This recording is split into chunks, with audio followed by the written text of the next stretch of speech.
Sure, Madam President, will do. Board Member Jeff Bennett. Board Member Deirdre Brown. Present. Board Member Elizabeth Callahan. Here. Board President Nubia Duval-Wilson. Here. Board Member Regina Eckert. Here. Board Member Bimal Kapadia. Here on his behalf. Board Member Will Meyer. Here. Board Member Shana Sackett-Gable. Here. All right.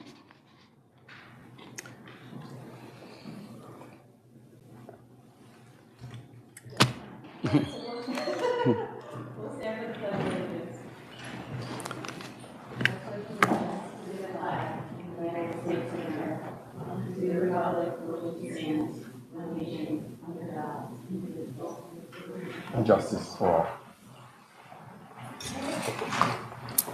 Please take notice that adequate note. Do you need whatever?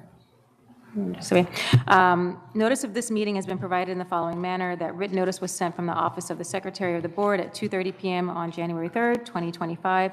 That said notice was sent via email to Maplewood and South Orange Township clerks and the editors of the News Record, Star Ledger, Tappan Soma, and the Village Green. I'd like to make a motion to enter into executive session at 6:34 p.m. to discuss attorney-client matters, personnel, negotiations, and HIBs. The length of the executive session is estimated to be 75 minutes, after which the public meeting of the board shall reconvene and proceed with business where formal action will be taken. May I have a second? Thank you, Board Member Brown. All in favor? Great.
Motion to approve the board meeting minutes from the March 13th, 2025 exec and special budget meeting minutes and the March 27th, 2025 executive and regular board meeting minutes. Do I have a second?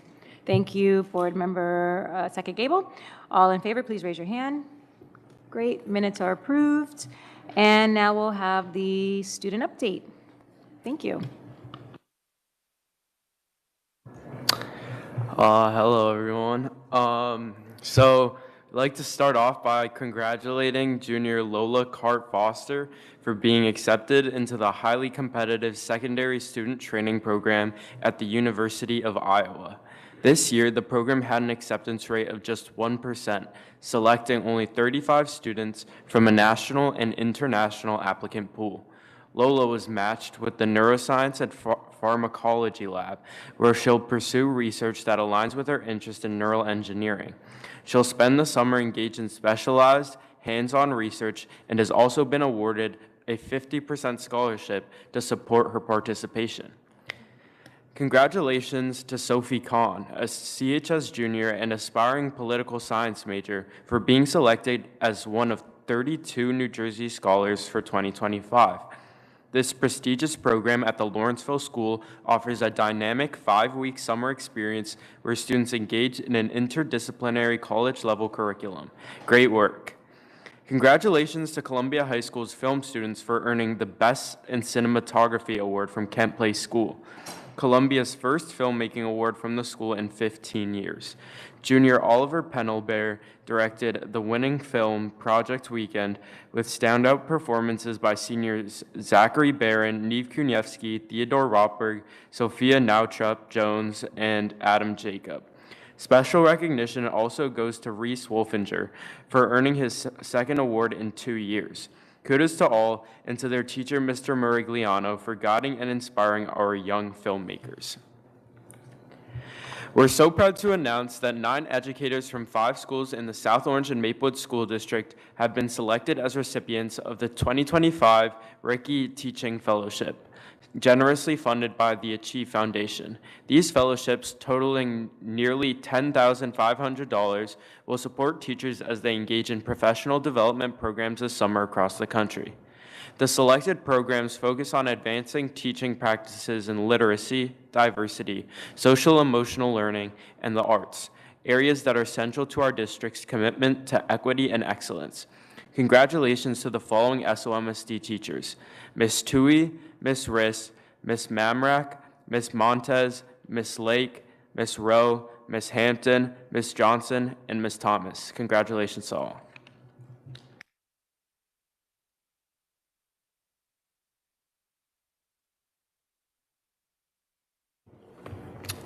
I hope everyone is doing well this evening. First, security issues remain a topic of interest for the student body, who believe that the current ID system is ineffective, and many students have expressed feelings of discomfort upon entering the bathroom and seeing crowds of people smoking. An issue has recently triggered a fire alarm at CHS, diverting emergency resources from potential necessary calls. ACE and I have spoken with Mr. Valles on addressing these issues and plan to follow up on their plan to install heightened detection systems so that all can feel safe. ACE and I are, on a more positive note, excited to be part of a student advisory committee, including both middle school and high school student councils, with its first meeting tomorrow, and we'll report on what issues we get into there. And we believe that this cooperation is important in getting ideas out from students across the district. Construction has continued to progress at CHS, but many students are feeling frustrated by the absence of a working stage, so we're eager to see that specific projects continue to develop in the coming months so that CHS Arts can be back in full swing. School in Action Night at Columbia was unfortunately delayed due to scheduling issues, but we've assisted student council in planning this event so that younger students can best experience the wide range of activities which CHS has to offer, and so that these clubs can continue into the future. Those are all my remarks for tonight. Thank you. Thank you so much, Asa and Oliver. Are there any questions on the board? No? Do you, what's your date for the survey that you sent to students? Are you going to be done with that soon? Yeah, so we do have a lot of findings that we can just share with the board, but Yeah, you yeah, can email it to us and then report in the Yeah. next month. I think that sounds good. Yeah, perfect. Yeah, Thank you. Don't want to put you on the spot. Okay, next, the superintendent update? Shakespeare Festival. The Shakespeare Festival is tomorrow.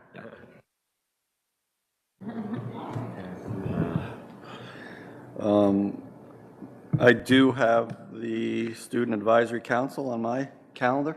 I also have you two bringing the bagels. So I like them hot, I like them fresh. So I'd say about 2 o'clock, not in the morning. They're going to be cold by the afternoon. It's appreciated.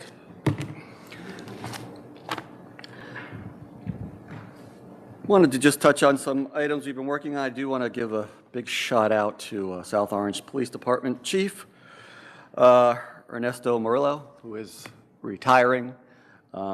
He has been a wonderful partner since I've come on board and has just bent over backwards working with the district and trying to ensure every student's safety. So just a big thank you to Ernesto. I understand they did a nice little ride out today. Yeah. This week, I met with Mr. Seckler from Stonefield Engineering to discuss conducting a study on potential safe routes for our students. Again, we're now, I think, 3 years into our last one. You usually should have them redone every 3 years. Our senior leadership team is currently reviewing the proposal with a dual focus on enhancing student safety and identifying opportunities for cost savings. Elementary placements and intentional integration initiative. As part of our intentional integration initiative, we're preparing to share elementary school placements with families. Kindergarten students who registered early can expect to receive their school placement notifications by the end of May. Families of students entering grades 1 through 4 will receive placement information during the summer months. We understand that many families are eager to receive this information and appreciate your patience and continued support as we carry out this important work. For more details, including the full timeline, please visit the district website and click on the III link. 8th grade re-registration process. On March 26th, we held a virtual town hall to outline the 8th grade re-registration process. This initiative is focused on ensuring that all currently enrolled 8th grade students who will be entering Columbia High School reside within the boundaries of South Orange and Maplewood School District. Families with questions or need additional information are encouraged to visit the district website registration page to view the re-registration process. We are now completed with stage 1 of that process, which was the digital electronic portion of that. Letters will be going out to all incoming 9th graders within the next few weeks, either stating that you're okay, all your documents are up to date, they're what we need, or you need to submit different documentation or you're missing some documentation.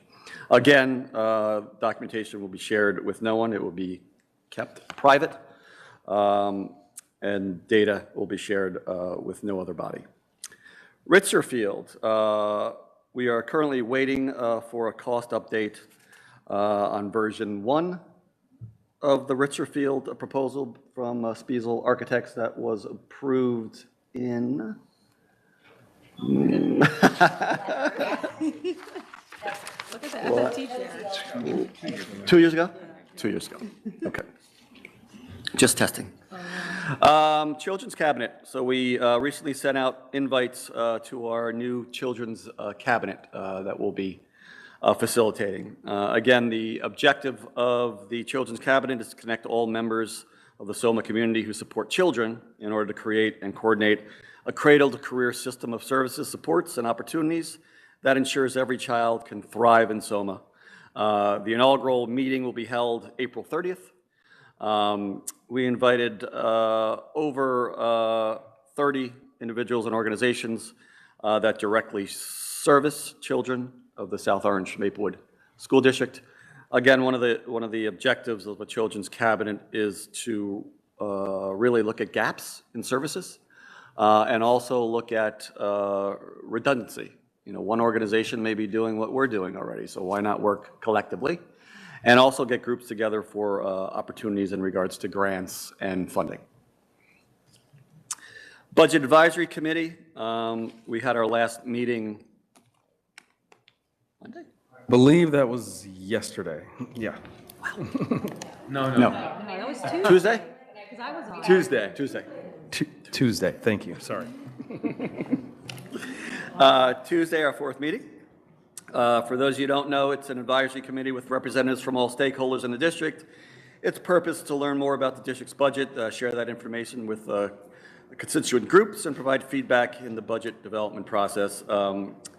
We want to give a big thanks to everybody that participated. I think we had 98% attendance at almost every meeting. Great recommendations that you will see we utilized in our budget. Our intent is to extend this initial inaugural committee another year, and also put in quarterly check-ins so we can check the progress of the 25-26 budget, and obviously also help construct the 25-26 budget. I think one of the recommendations we did receive is just do a little more training with the committee members, which I think we can do, and also provide frequent one-pagers that they could share with the public and our families. And finally, the Anxious Generation book study was held yesterday? That was last night. Yes, last night. Wednesday night. Had about 50+ community members attended. The book Anxious Generation by Jonathan Haidt. Haidt shows how play-based childhood began to decline in the 1980s and how it was finally wiped out by the arrival of the phone-based childhood in the early 2010. He presents more than a dozen mechanisms by which this great rewiring of childhood has interfered with children's social and neurological development, covering everything from sleep deprivation to attention fragmentation, addiction, loneliness, social contagion, social comparison, and perfectionism. The initial book study covered chapters 1 through 5. Our next session, the date is still to be announced. We'll focus on chapters 6 through 10. We do want to give a big thanks out to Rachel from Team Unscreen, who helped us as a facilitator, provided some great information and some great insight. And of course, big thank you to Ashaya, who facilitated it, and Dr. Gilbert, who also sat on the panel. So big thanks to both. That is all I have. Thank you. Mr. Moody, would you like to do your update? Sure, thank you. I guess I'll proceed right into our budget presentation. Keith, if you wouldn't mind queuing that up.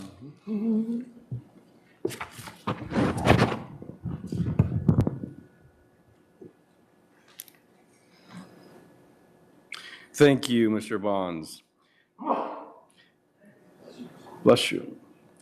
So thank you, everyone, for joining us here today for our final budget hearing. I will be presenting the school district budget that's proposed for fiscal year or school year 25-26. As you'll notice, the superintendent and I will pass the microphone between us to share our insights. But I will get started. Keith, you can, next slide. I will start by just characterizing our budget process. Essentially, I see a budget really as a conversation amongst a broad array of stakeholder groups for the assessment and determination of appropriate spending levels and setting of priorities. So it captures the depth and breadth of the various different groups, and it incorporates that into a plan going forward.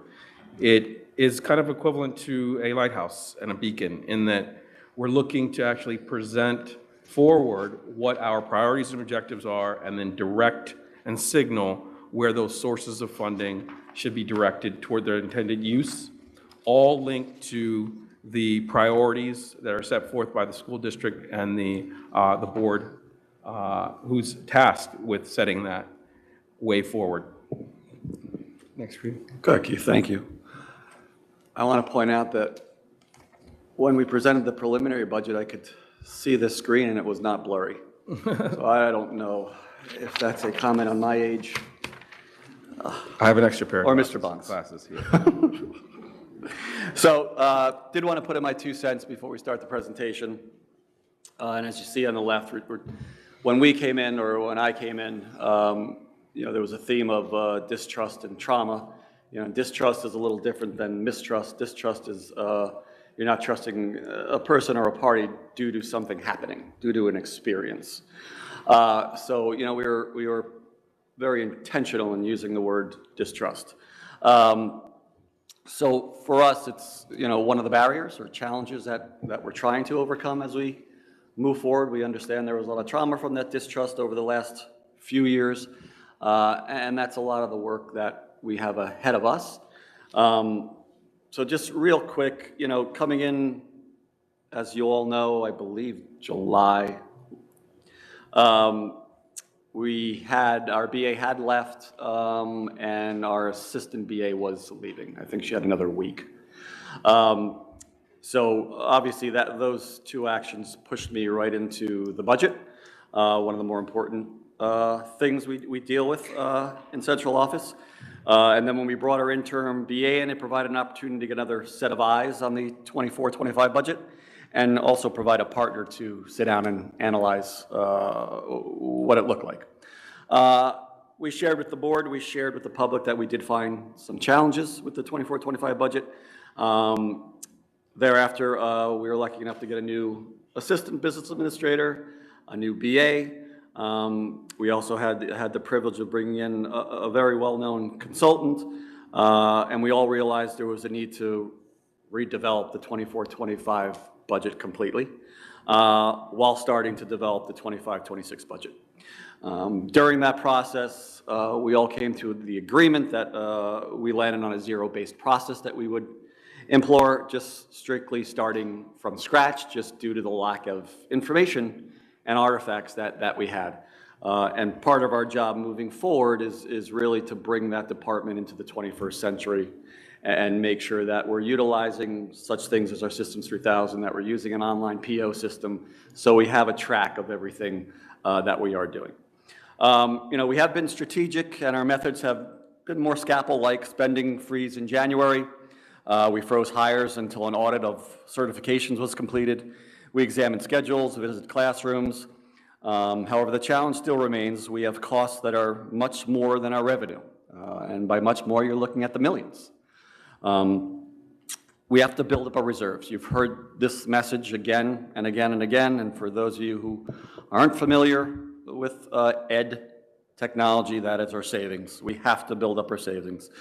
This budget, we will be utilizing reserves again due to the need to maintain our facilities, to avoid reductions in force, to avoid program cuts.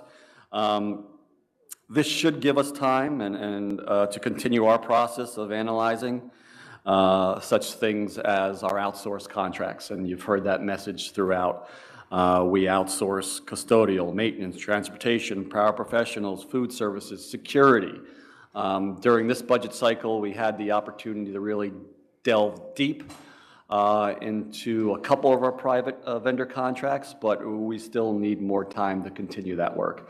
And also to look at the identified areas in the budget that we all agreed upon have and hold a lot of monies that hopefully we can be a little more efficient around.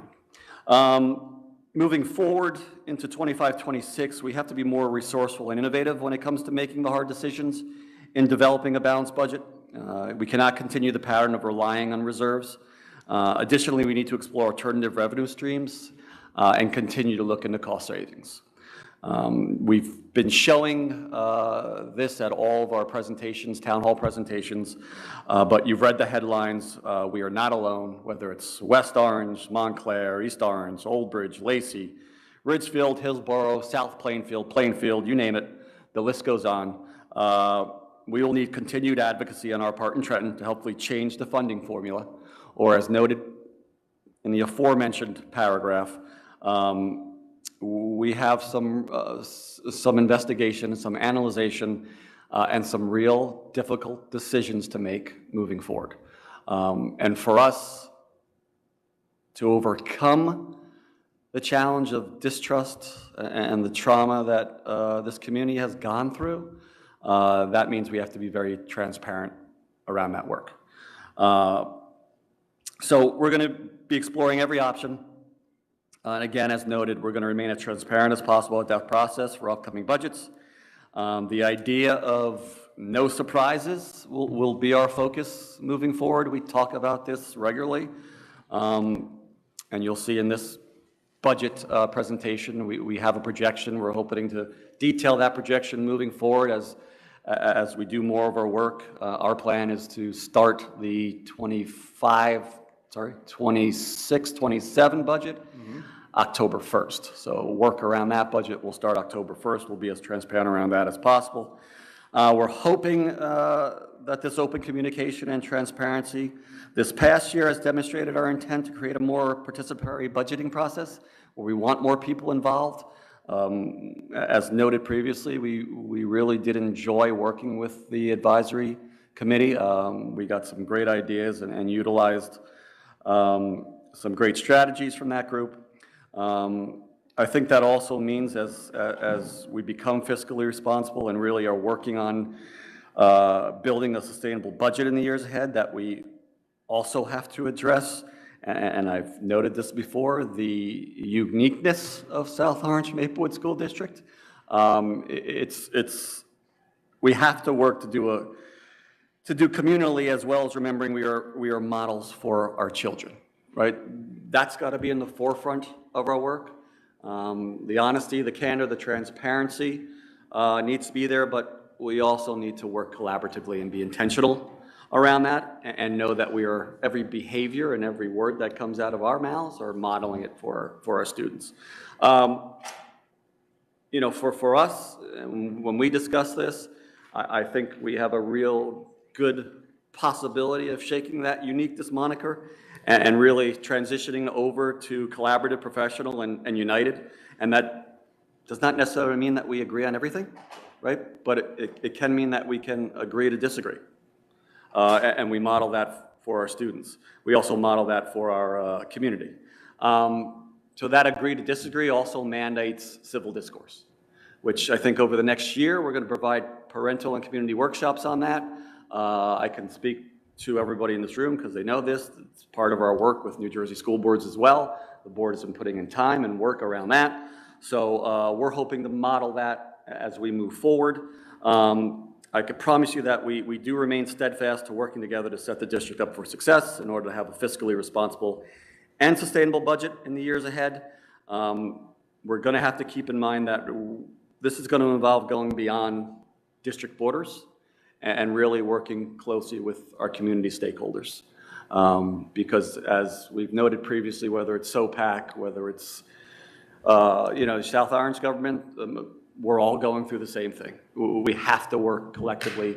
I truly believe the more people in the room, the better innovative strategies we'll get, and that we will be able to get through this. But we do want to put it out there. We're going to need to make difficult decisions moving forward. We will be as transparent about those decisions as humanly possible. That is the promise we will make.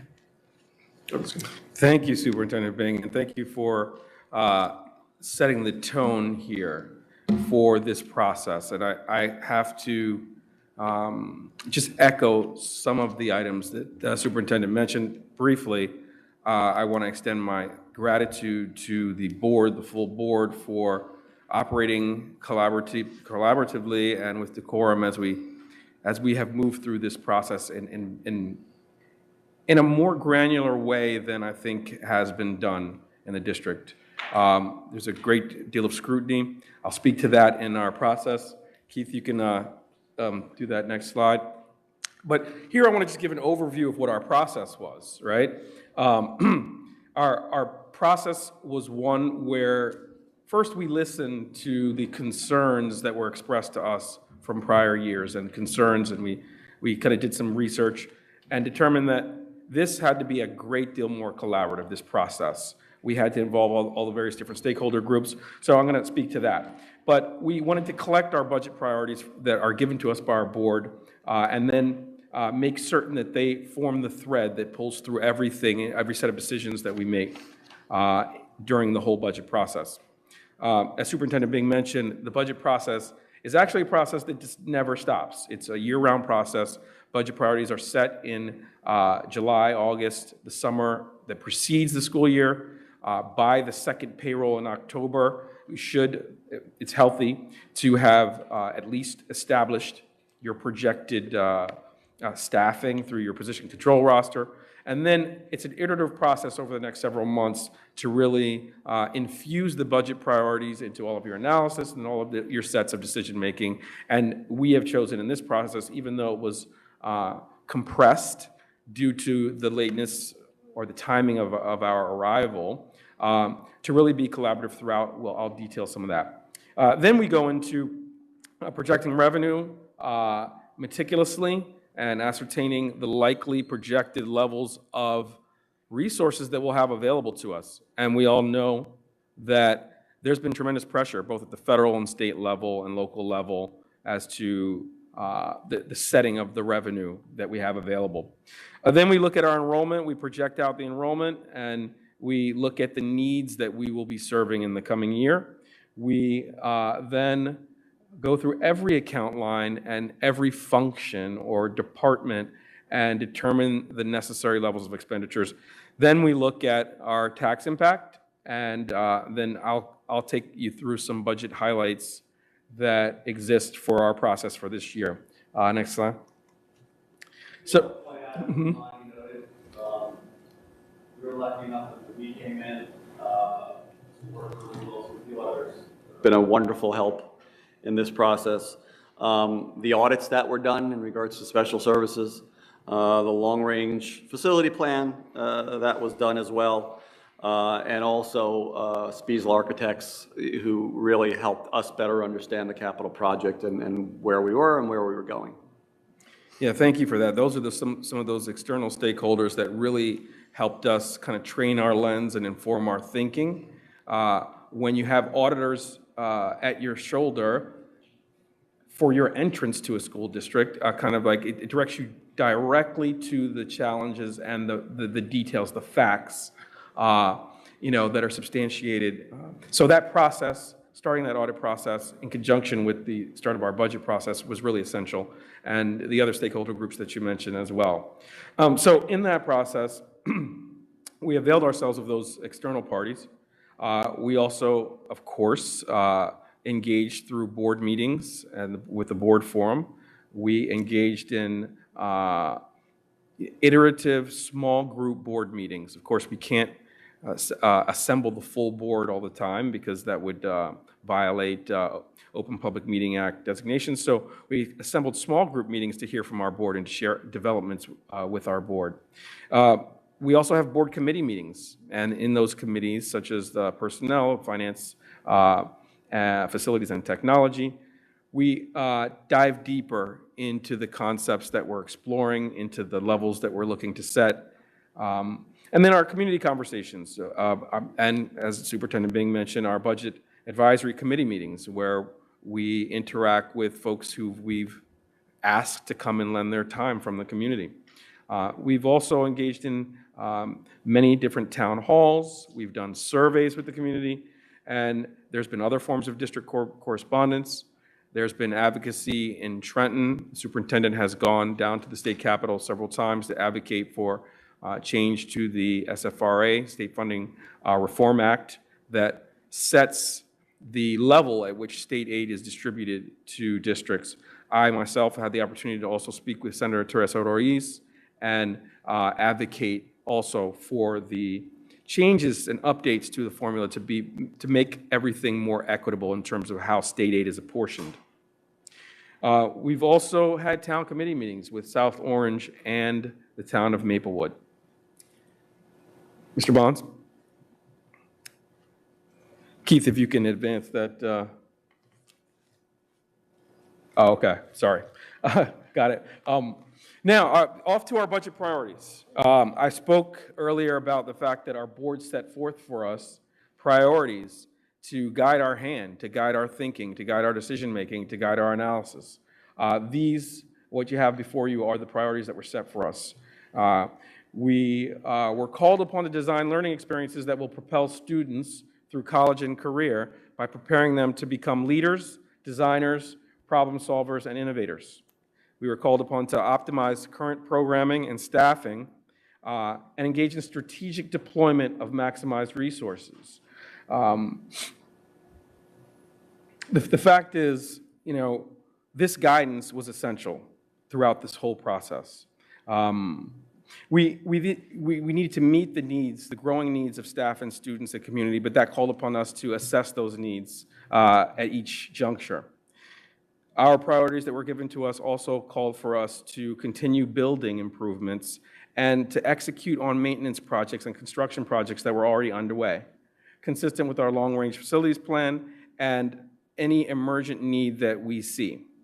And this plan aligns with our ambitious academic, climate, and culture aspirations for the school district. We are also called upon to look backwards analytically and to look forwards strategically. So we needed to use our data-based decision-making in order to allocate resources and be very strategic about identifying needs and prioritizing the initiatives to provide the greatest impact. I think a lot of our work, as Amani noted and I noted briefly at the start of this, is really building up those warehouses of data that we currently, well, we didn't have when we came in.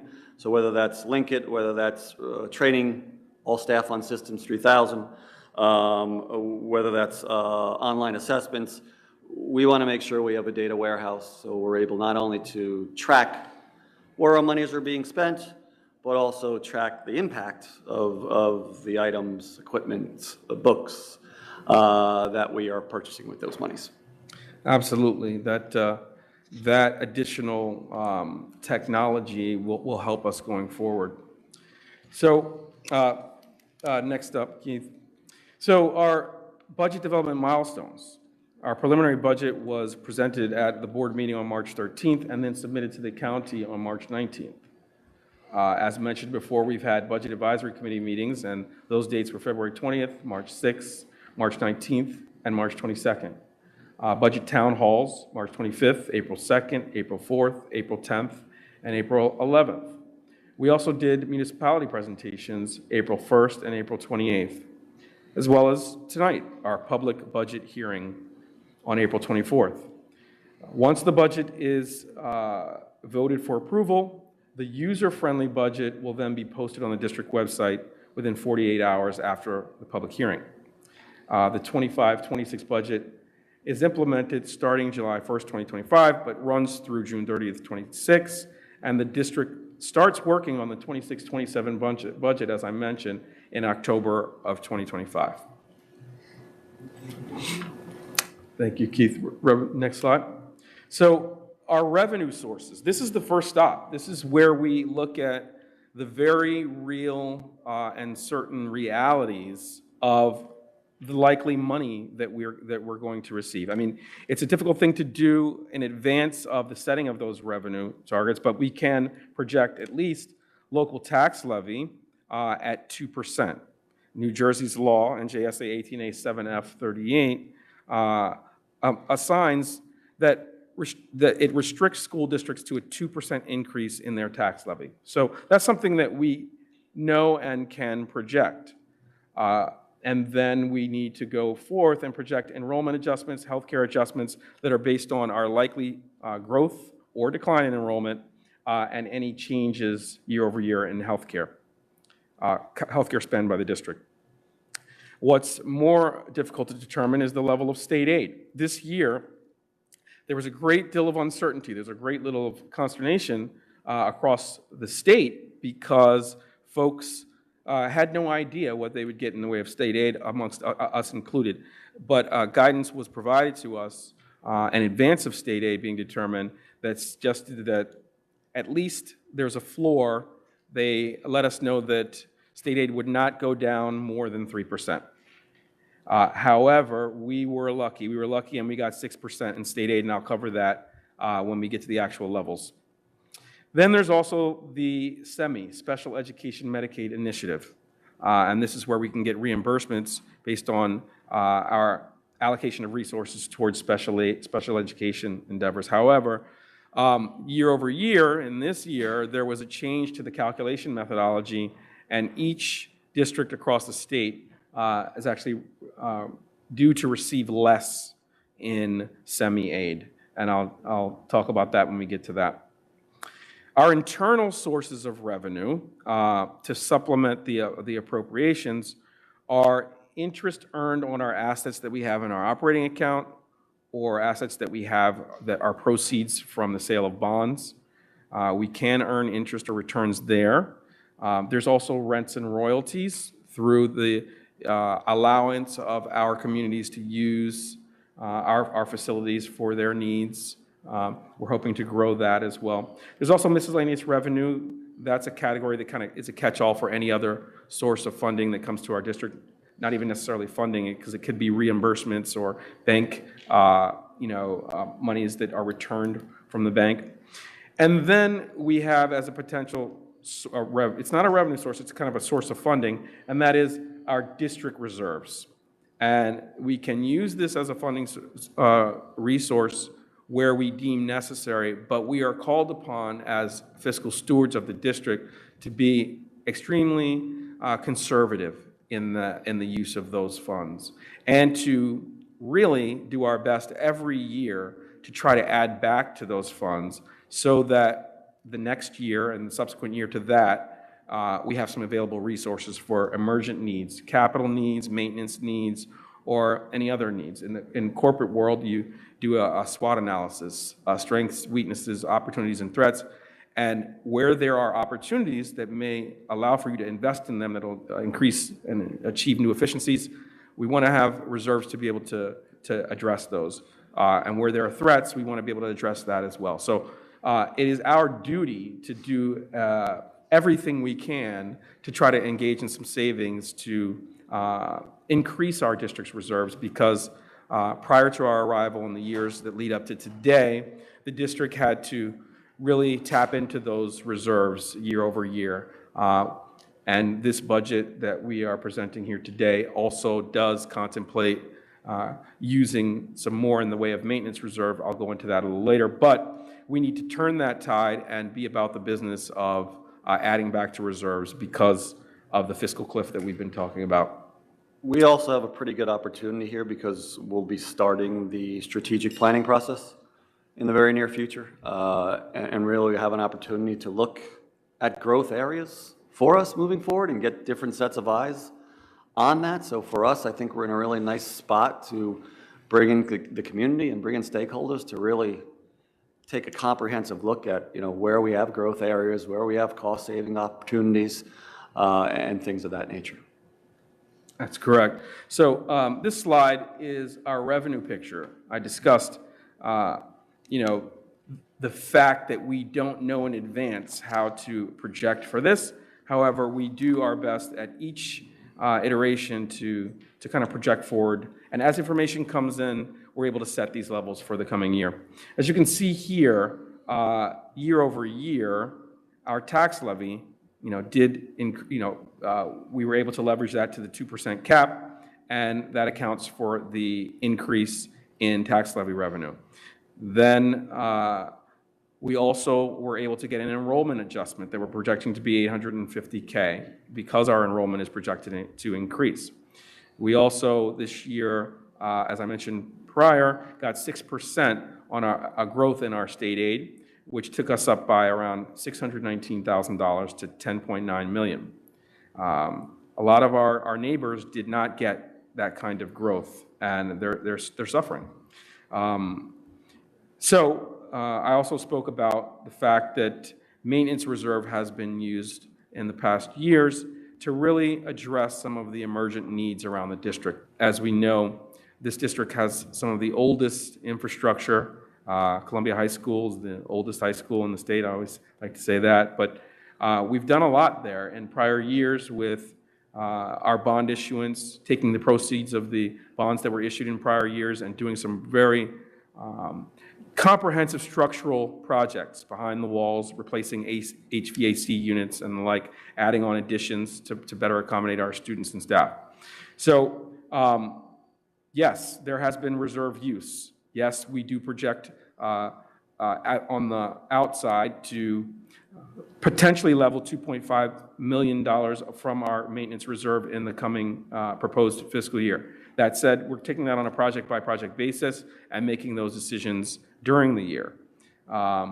So there are projects like district concrete that needs to be corrected, district fencing, things of that nature that we'll go into a little later. There's also the next category would be extraordinary aid. $2 million was budgeted in extraordinary aid. The prior year, we actually did get 2.421 in extraordinary aid. So we feel comfortable budgeting for 2.5 million, giving an assessment of our special education spending resources. In terms of budgeted fund balance, this 7.044 million for 24-25 and 6.893 million in 25-26 are numbers that are given to us by our auditors from our audit. Our audit was completed in January of this year, and they calculated these amounts. And so our fund balance needs to have those amounts for this fiscal year and the subsequent fiscal year based on their calculations. And we'll get more into that when we start talking about our reserve utilization and just how close we are to fiscal cliff. We're also projecting to use about 4.45 million from our unassigned fund balance. I mentioned the Special Education Medicaid Initiative because there was a decline in that calculation methodology. As you can see here, the prior year, $195,000 was our budget, but this year our budget is really $24,788. However, we are budgeting, or the 100% of the semi would be $24,788. We're budgeting at 90% of that, which we are called upon to do by law, and that number is $22,000. So a significant decline there, but that was given to us by new state calculations. We're projecting $600K in interest on our investments, rents and royalties of $200K. We're going to try to grow that, and miscellaneous revenue of $331,000. So all totaling to general operating budget of $170,225,226. The next subtotal is for our special revenue fund, and that includes IDEA, ESEA, non-public, and preschool aid. Those total to be $11.2 million. And we all know what's been happening at the macro level, at the federal government level. We know about the turmoil and the uncertainty there as it pertains to federal funding for school districts. So we're projecting that out at around 70% prior year budgeted levels, but we're hoping to get as much as possible on those lines. Then our subtotal for debt service fund, in working with our municipal advisors who helped us with the array of bond issuances, which I'll go into a little further later, they calculated our principal and interest responsibility to be $13.033 million. Now, that money comes from three areas. It comes from the debt service aid that we get at 2.8, as well as the $1.1 million in returns or earnings on our investments that we can contribute from fund balance. And then there's also the $9 million from the debt service tax levy. So that totals to the $13 million requirement. And these bonds were issued with full knowledge that there would be these principal interest and interest payments over the life cycle of the bonds.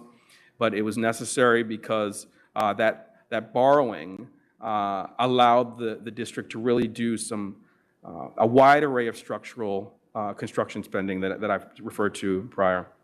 Then there's also the preschool contribution from our budget, which is $1.74 million, and our total revenue is $192,730,958. Next slide.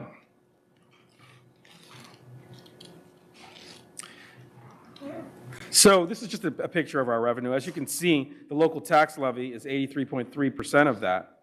Our state aid, around 7.9%. Maintenance reserve that I spoke on a moment ago is about 1.5 of that.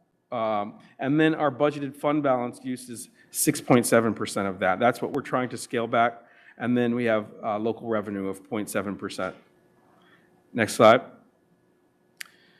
Here we'd like to just show trends in enrollment. This reflects our high school enrollment.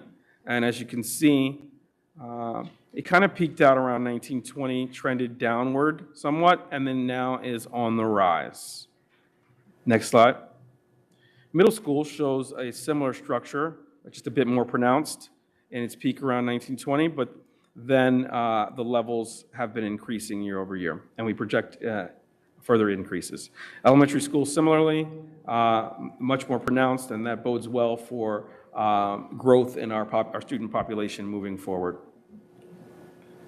Our staff and hiring trends along that time frame, since 2019, we've hired 87 new staff and maintained staffing levels. But as you can see also here, with a decline in enrollment from 1920 to those years, there wasn't so much of a right sizing or adjustments were not made. However, in the coming year, or we're actually turning that trend around and bringing those numbers closer together. Do want to emphasize, as Amani noted, New Jersey is projecting us for another 150 to 200 students increase into next school year. Right. Whereas our current enrollment is around 6,993, we're projecting 7,143 for the coming year. So next, for appropriations. This is the other side of the budget. This is the expense side, where we've arrayed our expenditures here in appropriations. The ones that are highlighted are the ones that I just want to call to your attention. As you can see, $82 million in salaries. The next largest category is employee benefits at $22 million. And then 13.9 in custodial services. I mean, that actually includes utilities and insurance. And then there's 13.2 million in 2025 for tuition. So you can see the growth year over year and or decline.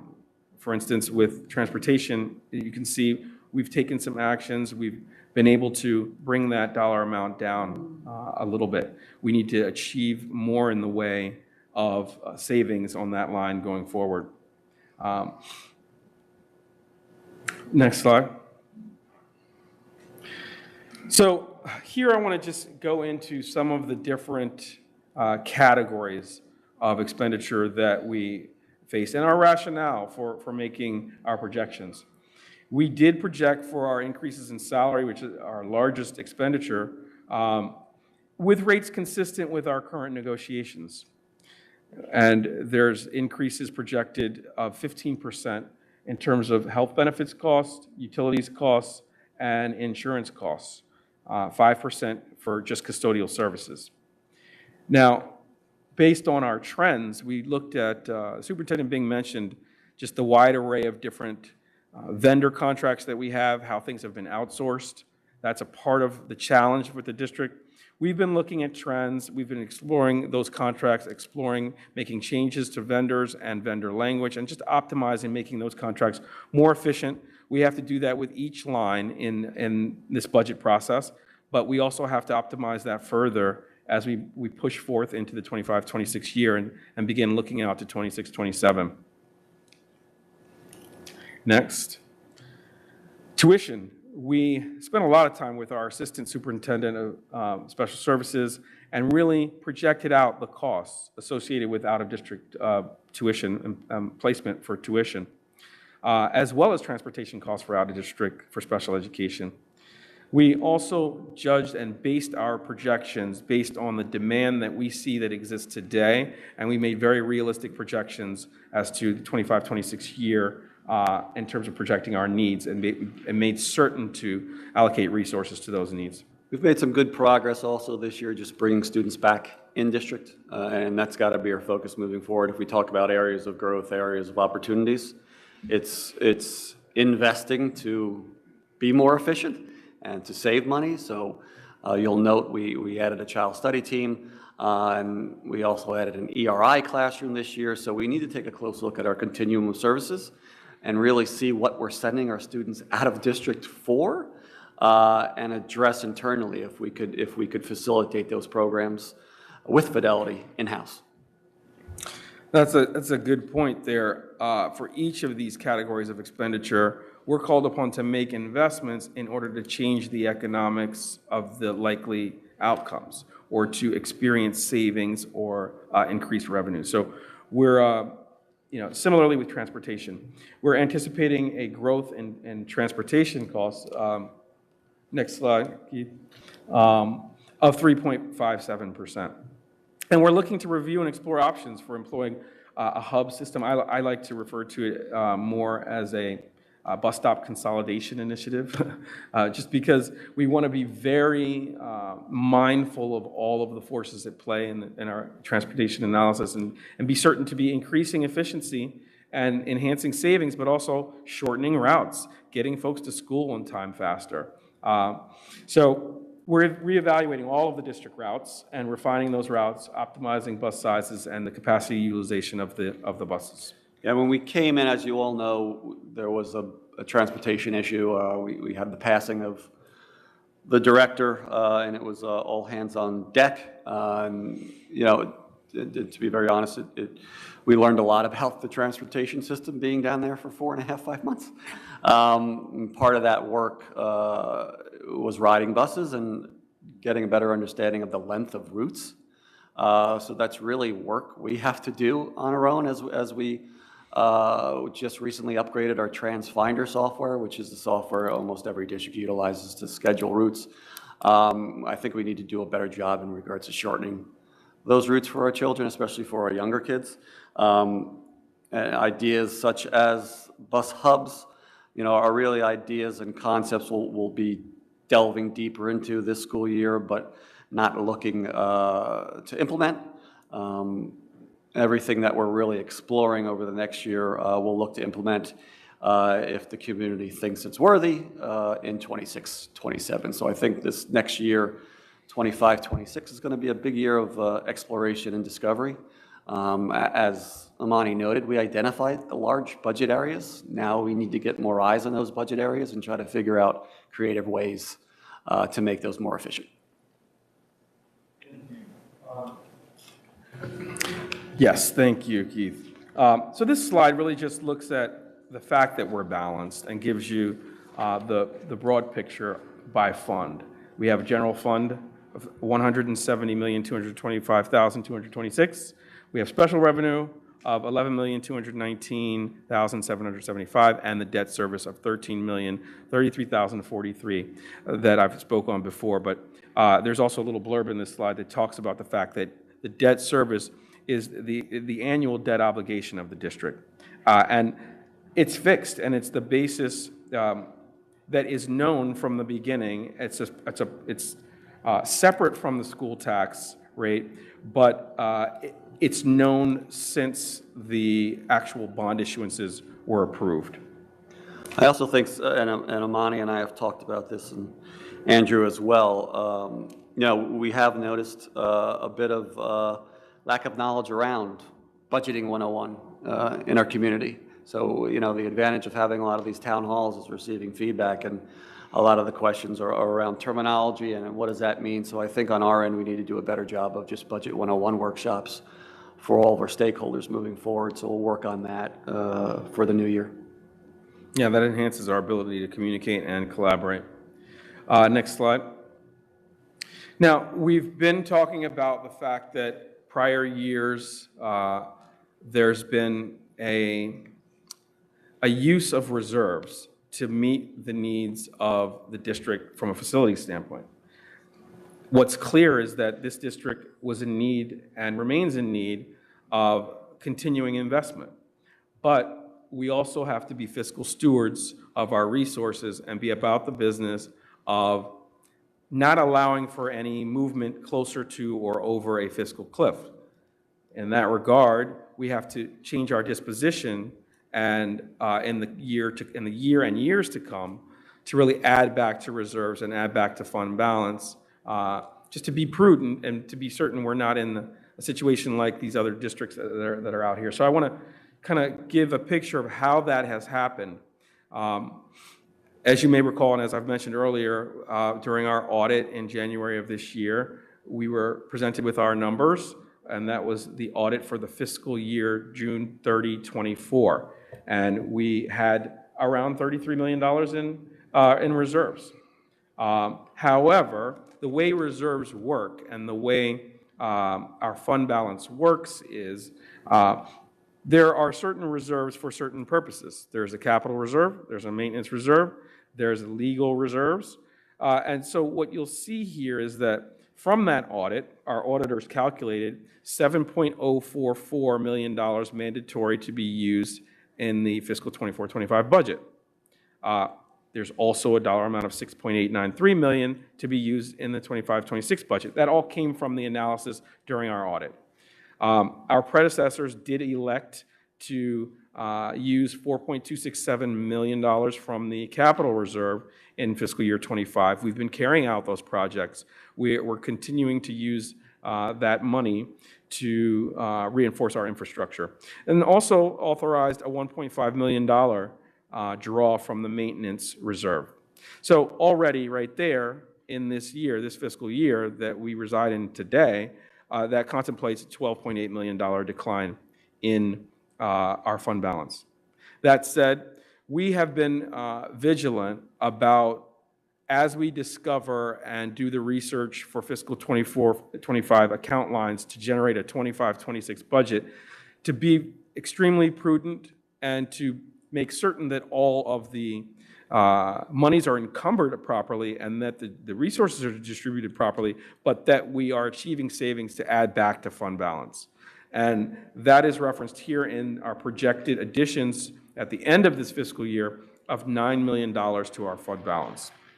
And that was essential. It was crucial because we're going to need some of that money in the 25-26 budget year. But then also we need to save additional money in that 25-26 budget year to add back at the end of fiscal 26, and you'll see why. This contemplates us adding back $9 million, and we're on target to do so. Now, however, we have in the budgeting in 2026 column, the 6.893 plus the dollar amount that we're projecting to use in our budget of $4.45 million, which takes us up to an $11.35 million budgeted use of unassigned fund balance in 26. Again, this particular chart does not contemplate any savings in 26. That's what we will be called upon to achieve next year. We also contemplate a $2.5 million withdrawal from maintenance reserve, and that's only if we do 100% of the projects that we've earmarked. We have a long list of projects that include cement, fencing, grounds work, fire escapes, things of that nature, and we will be doing those projects as needed over the course of the year and while we're undergoing the process of attempting to save more for the coming year.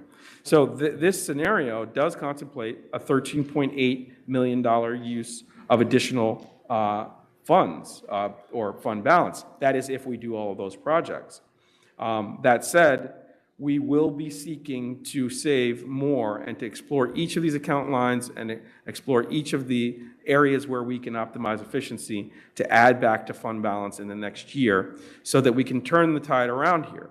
We can do the necessary structural work that we've been doing over these years, but then achieve the efficiencies going forward. And we'll talk even more about other projects that we have teed up, like our Energy Savings Improvement Plan bond issuance. We're looking for an additional area of funding where we can engage in updates to our infrastructure that immediately pay for themselves through savings. If we insulate and add items or like windows to our building envelope or do things that increase efficiency like solar, we then can really track the savings that come from those initiatives, and then we will be doing the right thing for the district for the long haul and also achieving savings in the short term. Yeah, I think it's important to emphasize, as Amani noted, that, we will be using reserves again this year, really to maintain staffing, to avoid program cuts, and also just to give us a little more time to really take a closer look at everything and get more eyes on this so we can be more innovative around where we need to go with our budget over the next year. So I do believe that getting the right folks in the room will enable us to do that. And that also lends, as I noted, to our really good timing of our strategic planning. Correct. Next slide, please. I do, just real quick, because we noted this last time, when we did create this budget, we did place an emphasis on not decimating facilities. Too often districts, that's the first place they go to because that's where most of the money is. We really sat Tom down and just discussed priorities and what has to be done to make sure that we're providing healthy environments for our students. And then we revisited those conversations probably about 18 more times. So this is what we've been talking about here, fiscal cliff just ahead. We've seen it in the news. We've seen districts that are laying off teachers, closing buildings, that are doing dramatic reactionary things to just keep their students educated. We want to learn from those circumstances and situations, and we've been motivated to do so really by taking a really hard look at the realities of our current situation and the data that was presented to us and the levels of spending, and doing a strong analysis to look at how we can avert this fiscal cliff. And I think we've done a solid job thus far, but there's a great deal of more work to come. So next slide. So, I mentioned the dire nature and the dire need to decrease expenses and to add to fund balance reserves. Because we have capped increases in revenue. We're subject to a 2% local tax levy cap. So if everything else is growing in the way of expense, 4, 5, 15, 27%, the math doesn't work. So we really need to be acting with ingenuity and innovation. The district's been using capital and maintenance reserves over the past years to address facilities needs. We know that. We've talked about that. And our general operating revenues do come from tax levy. Our enrollment waiver is projected to be $850K this year due to growth. These are increases. These are good things now, but we want to be prudent this year. Again, tax levy only 2% a year. Now, the funding of the state aid, again, unknown. This is a recap, but so many districts lost state aid. It's well worth it to really underline this so folks can understand this. And everyone knows the future of federal funding is unknown. And we budgeted 1.484 for 25-26 school year. I think it's important to note, and again, going back to the idea of speaking the same language and doing those Budget 101 trainings, that $140 million of our budget is from tax. Taking that out of the percentages we often use, it's $140 million funding 81% of our budget, which really is another mandate for us to be more efficient moving forward. Yep. Next slide. There's a lot of numbers on this page because this is a full 25-26 budget, as I showed prior, but this projects things out. And what I want to call your attention to here are a couple of things. And if we project out for 26-27 and 27-28 and 28-29, of course, projections involve quantifying various scenarios. We know that we are not attempting to really outline all of the various different scenarios in these coming years. But if you look at the last column here, you'll see that even if we project it out flat, meaning no growth across these various different expense categories, we're limited to the amount projected consistent with negotiations for salaries, We're limited to, 4%, increase in utilities and insurance. We put that in because that's known. 15% increase in benefits. And what you can see is even just holding everything flat with modest increases and then increasing the 2% tax levy for our revenue, at the bottom you'll see that these budgets are short by 8.7 million in 26-27, 9.7 in 27-28, and 10.7 in 28-29. So this is intended to demonstrate the forces at play here and the fact that we need to achieve new efficiencies. We need to invest in projects that change our economics to increase our savings or better maximize our revenue.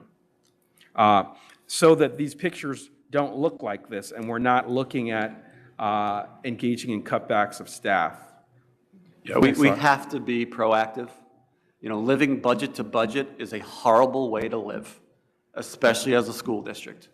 We have to be proactive. That means we have to continue to visit these projections, continue to look at efficiencies, continue to look at best practices that are across the state and being used that are yielding results, and try to implement that at South Orange Maplewood School District. Thank you. Next slide. So, I've mentioned several times during our committee meetings and our town hall meetings that, we were a new team this year, and we came to the table. I came to the table in December, a superintendent being in July, my assistant in November. But our newness afforded us an opportunity to really take a fresh look and to look at every single line because we needed to figure them out in order to project the rationale forward. So as such, we engaged in zero-based budgeting. When we arrived, we saw that essentially year over year, the budget process has been more, a percentage growth on prior year as you're setting your levels for appropriations. But we said we're going to look in every corner of the district. We're going to look at each school. We're going to talk to all parties. We're going to talk to the principals and the secretaries and the department heads. And we're going to look at each account line and be certain to justify and validate that which is in our 24-25 budget so that we can make better projections for 25-26. And so we engaged in this zero-based budgeting, and we'll be looking to do that again next year. So as you pivot and change strategy, you're putting the right dollar amount on your appropriation lines. You're taking the right level of resources and deploying it for its intended use.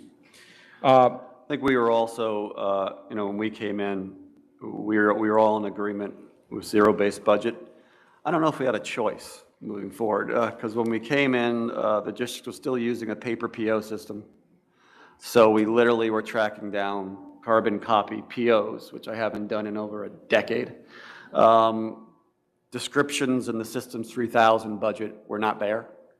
And then obviously we discussed the issue with encumbrances and pretty much a guessing game there.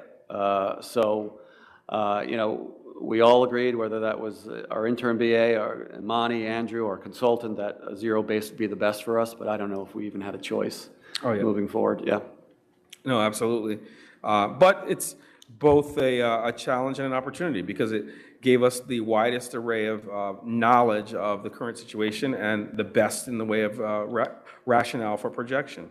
So as such, we also then, first, I should mention here operationally, early on in this year, that which was known was not encumbered and was not reserved in the financial accounting system. Once we got through the initial period of making certain that all known purchase orders were in so that we can see how much of each account line we've used, then we called upon everyone in the district to get all of the remaining purchase orders in that would take us through June 30. And then we engaged in a spending freeze beginning in January. Now that freeze was not 100% comprehensive because there are things that we did that come through my desk that I have to allow, for regardless. But it's with the intended purpose of understanding that which we need to expend for the remainder of the year so that we can be active about savings and then active about understanding our rationale for the next year. That manner will continue year over year, and we're only going to get better and more knowledgeable around every account line and every pivot in strategy and the dollar amount that will call upon us to appropriate. I think the heavy lift there also, and I think Amani would also state this, was the fact that part of our process was bringing folks into the budget process, but folks that have never been part of it ever or had any background knowledge around it. So while building the budget, we had to train individuals in how to use Systems 3000 and how to budget for a building, or how to budget for a department, and what that looks like and what certain line items are for. So that was a bit of a heavy lift. Yeah, and then also making the necessary corrections to the chart of accounts utilization across account lines so that we can actually project things properly moving forward. But it's the nature of collaboration. We went out to all those folks, we distributed our logins, we got them trained up, and it will only serve us as we move forward. So those efforts over the course of this year, we're projecting to make for $9 million that we can add to fund balance for June 30. And then we're budgeting for approximately $4.45 million of that, hoping to not use all of that even, for use in the 25-26 school year. Again, I mentioned the setting of the ability for us to draw $2.5 million for one-time projects that we've allocated from a maintenance standpoint.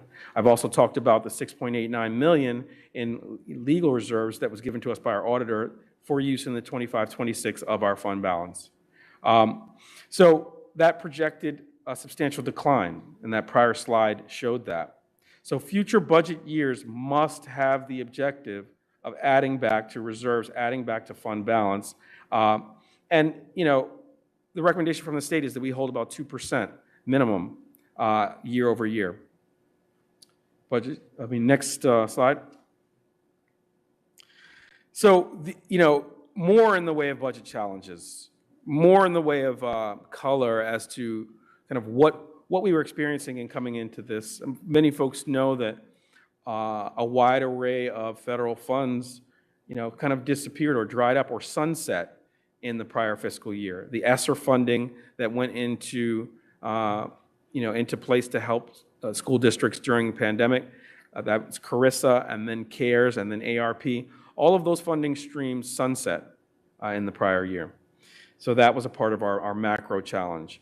Then, as we've been mentioning thus far, we had to engage in the reduction of expenses, vendor contract optimization, unfilled vacant positions or filling vacant positions with internal transfers and retirements. Then I've mentioned now several times the limited nature of our increases in revenue, 2% tax levy, enrollment 850, miscellaneous revenue, extraordinary aid of $500K, state aid 619, and additional aid for preschool of $1 million. Next slide. We also ran into a circumstance this year, which is referred to as the yield arbitrage restriction liability as it pertains to our debt service, right? This one is not widely understood or known, but it's pretty straightforward. And I'll show you the bonds, but bonds were issued. Money was borrowed by the district from 2014 through 2024. The two largest bond issuances were in 2019 and 2020. So when those bonds were voted upon and agreed to,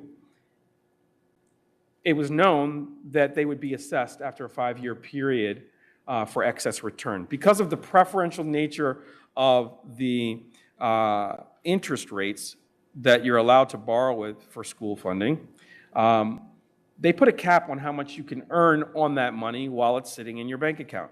So you've borrowed this money for construction purposes, you put it in either your bank or an asset management firm, that money is, that firm is managing that money and increasing returns on that money to help you with your tax levy, right? Now, our returns, because of the macro environment, the growth in the financial markets over that time period, exceeded the dollar amount that was allowable. So as such, the 2019 bonds were assessed this year in October, and $1.28 million in excess returns on that money had to be given back to the IRS. And we did so. And then in the audit process, we were prudent in making an assessment of what the likely dollar amount that we'll need to give back in excess returns to the IRS in November of '25 will be, and that number was set at $2.08 million. So that's all in around $3.3 million in excess returns that we're returning to the IRS because while we had our money in the asset management firm, we just achieved more than was allowable in terms of return. Now, during the prior years, our tax levy, our debt service tax levy, was kind of artificially held down, and so that's why there's going to be an increase in the debt service tax levy this year. Next slide. So this is the array of bonds that I was telling you about. From 2014 through 24, you'll see that $3.2 million is due on the 2019 bond issuance, $2.78 million due on the 2020 bond issuance, and those are, the areas, those bond issuances are the ones that we had the excess return. Next slide. So the total tax impact as a result of all that, we've talked about the fact that 25-26 with a 2% increase takes us to a $141 million tax levy, and the tax impact is 2.62% because you're also including the enrollment waiver of $850K.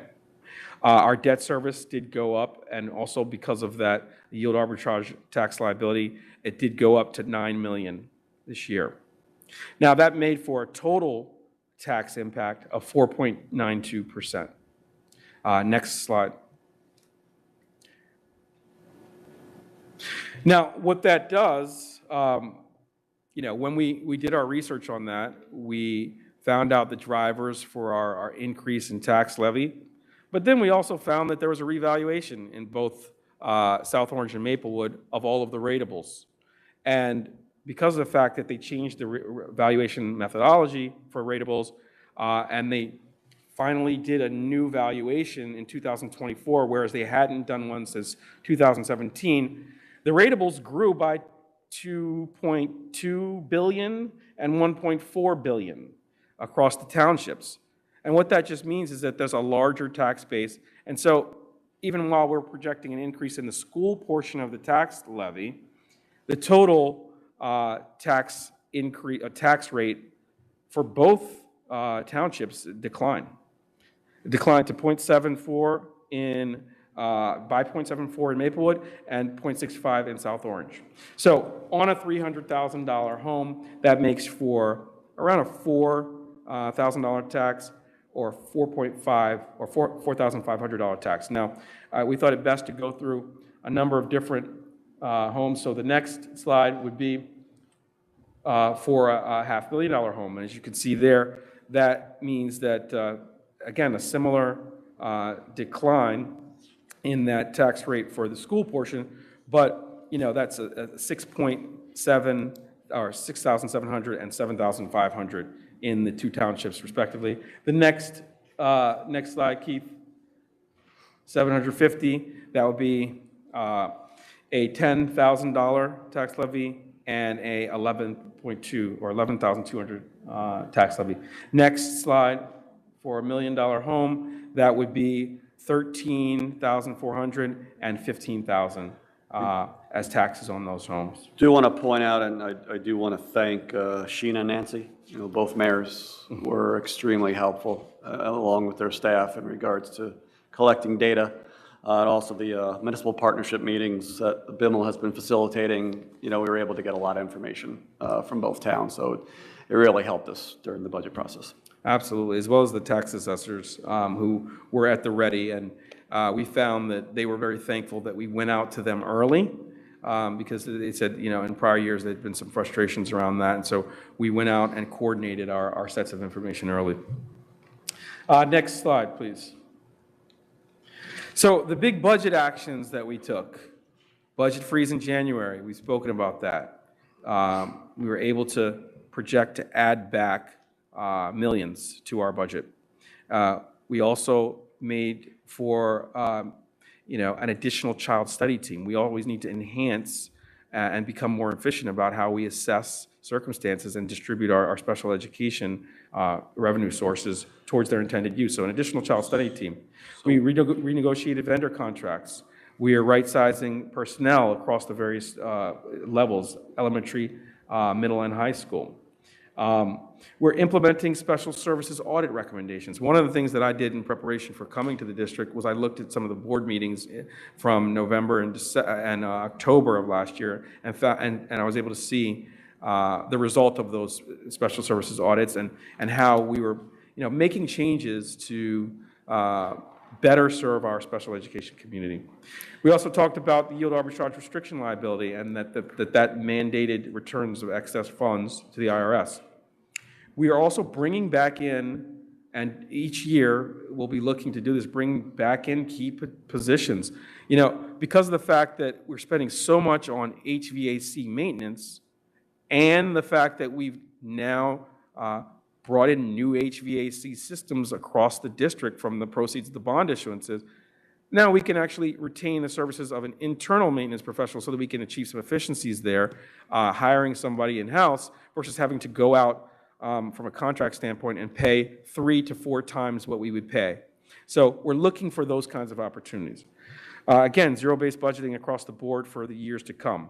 Also doing train-the-trainer models for professional developments to decrease some of our professional development spend. And then just further honing in on every unidentified large budget category, transportation, facilities, utilities, special services across the map, to try to do more with less and to be more efficient with how we leverage our resources to get better outcomes. I think it's important to note how vital those 2 special ed audits have been as we've gone through this process, and also obviously bringing in new assistant superintendent of special services and having that as a roadmap for her. By looking at that data, I think, and again, going back to being data-driven, the caseloads of our child studies teams were quite high, which were resulting in really communication that wasn't as efficient as it should be. Also, more litigation. So we're hoping that the additional child study team will lower our litigation costs, also hopefully bring some students back into district that are currently out of district just because parents were frustrated with the process. We've also been really emphasizing the fact that when it comes to scheduling, we schedule special education first instead of last, as it has been done in previous years. That allows us to take a look at one-to-ones and put students together so we can have small group shared paras instead of one-to-ones throughout the district, which has really helped reduce our amount of paraprofessionals. We'll continue that practice moving forward. Thank you. Yes, and further budget highlights. We talked about the $2.5 million in maintenance reserve. We didn't spend much time talking about this, but Superintendent Bing did mention that we are not going to ask the Board of School Estimates in this coming year for any new bond issuances. We're reprioritizing certain projects to the out years. We're also looking at other kinds of pools of funding, like I mentioned before, the Energy Savings Improvement Plan. I did also mention that we had to do a great deal of discovery research and digging through to find out, even digging through boxes of paper and computers, actually to be certain to set everything on the right account line, to realign our budget with the comprehensively with the New Jersey minimum chart of accounts. Anytime you have a lot of transitions in administrations, what you can have is creep away from the standards of account use. And what we're trying to do now is correct that by bringing us back into alignment with the New Jersey standard minimum chart of accounts. And then also really be about the business of creating institutional memory here in the business office and broadly across the district so we can draw from that and move forward. versus, losing information year over year. So what we were able to do is start that process. We're going to ramp up those efforts in the coming year, the chart of account alignment. And also, we're happy that we did not kind of dig further into the capital reserve in this year's budget. Again, we're implementing special education audits. We're looking at privatized positions and bringing them back in-house. And we talked about the participatory process, the first time that buildings, departments developed and owned their own budget. That's going to continue, and that's going to be enhanced. And then we're going to, in this coming year, as we manage the budget, really engage in dialogue with folks so that they can understand, their levels of supplies and what have you, and we can make better judgments going forward. So we're also implementing a new math series at middle schools, and we made a substantial investment there to complete that K-8 continuum and better prepare students for high school. We also were able to achieve a budget that sought out, with its objective being no reductions in staff. I think it's also important to note, because we've been talking about projections, as soon as, I would say by the end of 25, 26, all those budget line numbers should be aligned, account codes. So for me, I'm looking at 26, 27 as a baseline if you want a comparative budget process, meaning so 26, 27, 27, 28, 28, 29 would be budgets that you can compare. Right now, the budget account line numbers are so off, and we've been questioning why things were placed there because it doesn't align to the uniform system. So we're projecting that the 26, 27 will be a nice baseline to start if you choose to look at a comparative system of budgeting. And the next slide, please. So moving forward, next. These are the array of things that we're looking to explore and review and implement in the year to come and in the budget planning year to come. We've mentioned a lot of these: energy cost analysis and reduction through the Energy Savings Improvement Plan. We're reviewing the current participation in the state health benefits plan because each year we're seeing double-digit increases in the costs associated with that. We'd like to look at the possibility of getting into the state health insurance fund, which is projecting increases of around 5-6%. We're going to be further analyzing transportation with bus stop consolidation. The Rutgers implementation plan, we have an ad hoc committee and a Dr. Fergus equity audit that will be in place. The superintendent talked about the re-registration initiative. Now, we also mentioned that our budget projections, instead of living budget to budget, we're going to be having and employing dashboards over the course of the year so we can know where we are in the budget process, how we stand, how we're stacking up. We're looking to provide more visibility into that across stakeholder groups. Again, town halls, community conversations, surveys. We're even looking to explore how we can bring back ownership of some buses to take away some of the load for athletics and field trips. We're looking at our facility usage rental fees. We're trying to achieve more in the way of revenue there. We're also going to continue with that budget advisory committee and definitely have quarterly updates and just really engage with our stakeholder groups over the course of the year. We're also continuing with our Achieve Foundation partnership. We're going to do those Budget 101 trainings that the superintendent talked about with the Board of Ed, community, families, and students. And we're exploring alternative revenue streams, newly constructed spaces. It's a possibility that we can achieve new revenues there. Then we have a strategic planning initiative that kicks off. And that's where we take a fresh look at our priorities and we set up our goals, objectives, strategies, and tactics that are going to lead us forward into the future. And then every 5 years, we're called upon to review our long-range facilities plan, and we're actively in that process now. And that's where we have the wide array of district needs, the wide array of district desires for facilities expansion, but then we then relegate those things to various different forms of funding, whether they're operating funding, maintenance, or reserve use, or Board of School Estimates funding. So we're always looking at that wide array of possible sources of funding, and all through the lens of our long-range facilities plan. We know that the further we look out into the future, the better position we are. I've been an advocate of that since joining the district, of widening the lens, looking further back, gaining insights, and then looking further forward, and understanding and developing and communicating a better understanding across all of our stakeholder groups about where our guardrails are. The guardrails are in our fund balance and our reserves, and we've got to add back to those. So with that, I finished the budget presentation. If you want final words from Superintendent? Questions? All right.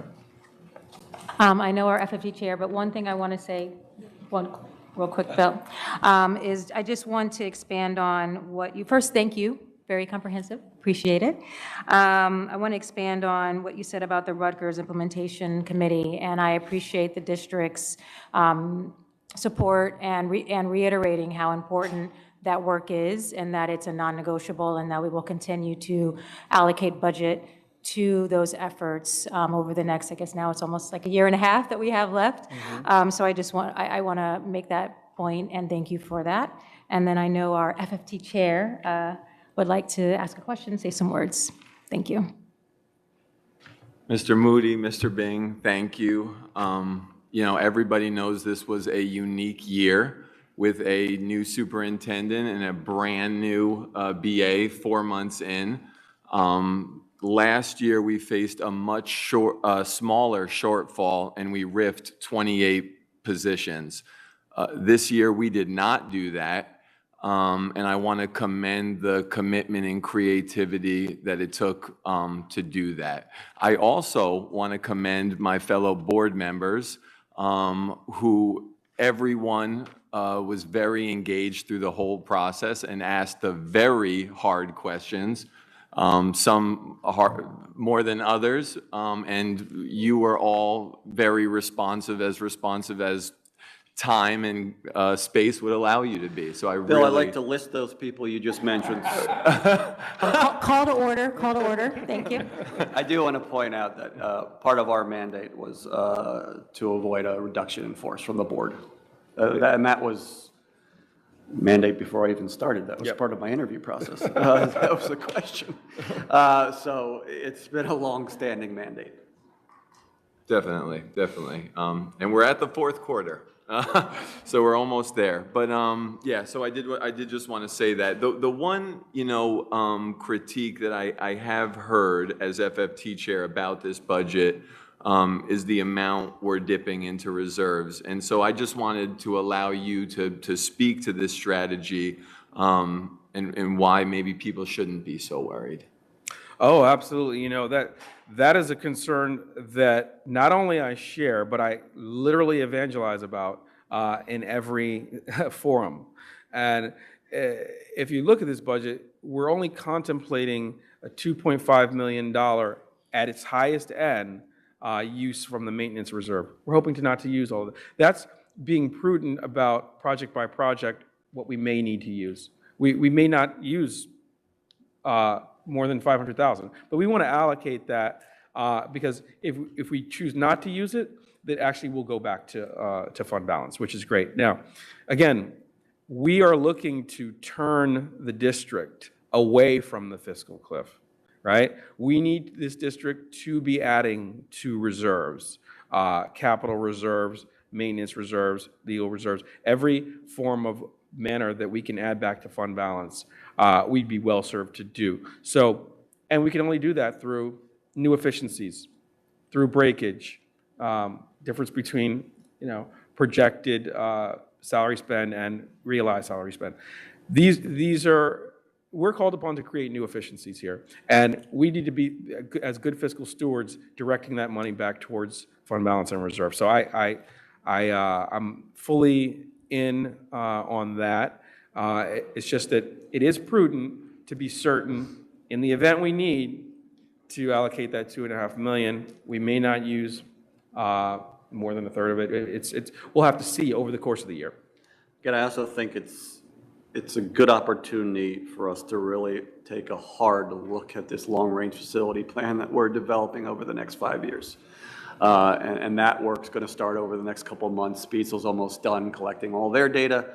I think we hit every stakeholder you possibly could. I think the last meeting was with students in regards to what buildings needed. So we should have a pretty comprehensive list, things that were not done from the last plan, and then new things that were observed that we're going to have to make some decisions about of what that's going to look like over the next 5 years and how we're going to fund it. We can't put any makeup on this pig. We know, we've been in these buildings, we've done the tours, we know the state that many of these facilities are in. So for us, it's an opportunity to really put something concrete in place over the next 5 years.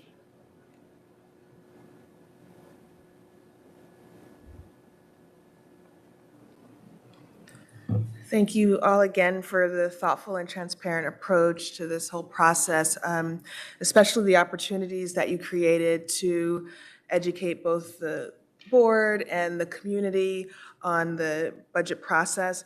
I was curious if there was any feedback or insights from the community sessions that informed any final budget decisions or shaped any of the considerations that you made along the way? Oh, absolutely. And I mean, we can both speak to that. I'll mention, you can go ahead and go first. Yeah, I think, we're trying to create a runway. And I know that may be new for this district. But we took a hard look at finding areas that had high expenditures, and we had some intentional town halls around those. Transportation was one of those. We've already started talking about them, looking at hubs. Again, as we've said at every meeting, we're looking at 26, 27, but we have to look at everything and explore all possibilities, looking out at the projections that we just have shown. We're lucky enough also to have CPAC that gave us some really nice recommendations for special education around best practices that have been happening. We had meetings around the in-class resource K-5 model. We've met, as Amani noted, with every vendor that we had and shared that information in every community conversation and town hall. And some of the feedback we got from our community members allowed us to, in my humble opinion, negotiate a little more effectively with some of these vendors because they gave us some history that we didn't have and that not a lot of people in-house had because of the turnover. So, those community conversations and town halls really work to our advantage.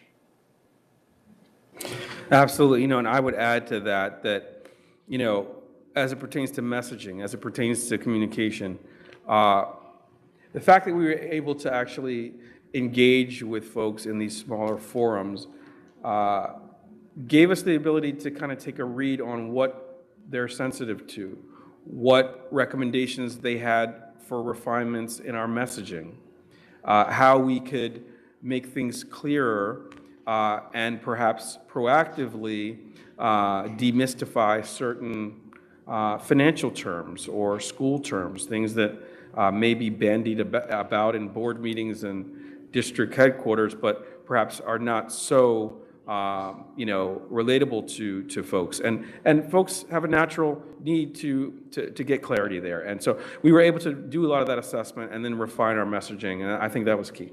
We've also been privy to the Seton Hall University survey responses that we have. Those are being organized currently to share. But, they pretty much align to what we heard at community conversations and town halls, which is a good thing. I think we had about 400 or 500 people participate in that survey, so we'll share that in the near future.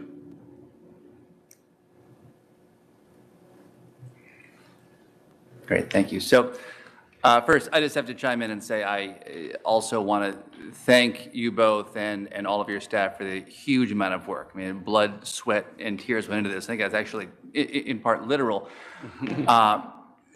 You have talked a lot about belt tightening. You've prepared the community. This year and years ahead are going to be tough years, and it's really important that everyone has been prepared for that. It's different in theory than in reality and seeing things. So I want to just highlight, I appreciate that we have a year-over-year expenditure chart on slide 15, and it does show some areas where there are steeper cuts than others. And I know the district has plans for this. That was a recommendation from a community member, I'd like to point out. I'm probably a very wise community member. When we're looking at the net result of some of the renegotiations, the right sizing, et cetera, and so thrilled that doesn't include staff, because sitting here a year ago with all the rifts was really terrible. What should the community expect district operations to look like in 25-26 under this budget? Will there be differences that they experience? Yeah, I mean, for us, and Imani could also speak to it, I think we're moving into the 21st century. As noted, you know, going through those carbon copy papers, looking for ditto sheets, going through, in the special ed department, a wall full of files, was just insane. So I think we could move us into the 21st century that again will allow us to track what we're doing a lot more effectively. And you know, I think we discussed this going back to my interview, the idea of dashboards and really being able to share those dashboards with community members online. We're about 80% done with the website. We'll be at 100% in about 2 months. We're hoping that's going to help out as well.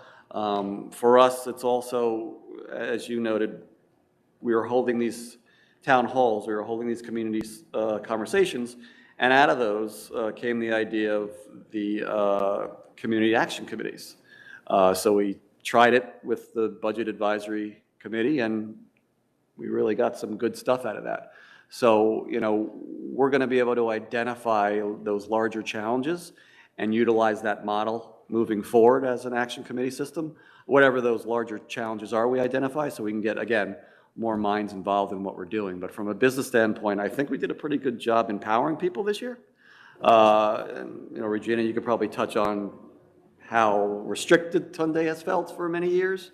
So I'm hoping we're giving departments a little more leeway and empowerment to utilize some of their innovative ideas for efficiencies moving forward. You know, we have a pretty solid senior leadership team that I think when you remove some of those guardrails, they're going to show some good stuff. And Tom, I mean, I could only speak for Tom as well, who, again, going back to facilities, really stepped up this year, as well as all our committees know this, that all our SLT broke down their budget items, but you know the immense amount of things that Tom had in his budget, and how he had to prioritize those, and then how we have to transition that to a long-range facility plan. That was a challenge. Absolutely. I'm glad you mentioned those, just because, you know, it's really calling upon our director of facilities to look out across the whole district and really attempt to determine what is priority versus what is not. You know, what do we have to do today? What can we invest in that will allow us opportunities to do things moving forward? Your question, Board Member Meyer, is more about like what kinds of change you know, do you expect folks to see? I expect, honestly, that our efforts in this year to bring folks together, to enhance communication, to enhance collaboration, it's not words, really. It's attempting to kind of change the spirit, or move the spirit of collaboration forward in the district, so that we're looking at the district in its entirety, and we're celebrating the wins broadly across district. I think, you know, we all want to make investments in athletics and, you know, to middle school athletics, things like that, so that we can better prepare folks for high school athletics. We want to do things that are morale enhancing and kind of engaging with the spirit of collective collaboration, you know, versus othering and things of that nature. So we're looking to really celebrate the growth that we're planning for, and tease out new value and in everywhere possible across all the account lines and all the district endeavors. And speaking of morale building, let's not forget about SOPs. We will start seeing a large amount of those coming over the committees over the next few months, as well as the work the committee will be doing on regulations, which I think will just help us moving forward. Absolutely. Thanks. So, thank you. I just want to echo what my fellow board colleagues have said about just the overall process. As somebody who is in now her third budget cycle, I of course have my ideals of how this goes, but then there's also the realities, and the realities of new leadership coming in less than a year. You especially, I think, what did you say? 4 months, I think it's been. So thank you, and thank you to also all other stakeholders involved. SLT, you mentioned, there's also had to be some training. I know that takes up a lot of time on top of everything else that they have to do, building principals, teachers, everybody involved. It sounds like, while I don't know exactly how the sausage, all of those internal meetings are going, the gist that we've all gotten is that it's finally starting to come together. And I hope we can acknowledge that it should be an iterative process. And so while we've, definitely made improvements, there's still some work to be done. So I just wanted to acknowledge that first. This is more of a comment. I do have some questions. You can come back to me. But going back to Bill's kind of broad question about the maintenance reserves, I think, I know it's Mr. Bing, you said 26, 27 is really going to be the foundational year of when you can really start to compare year over year.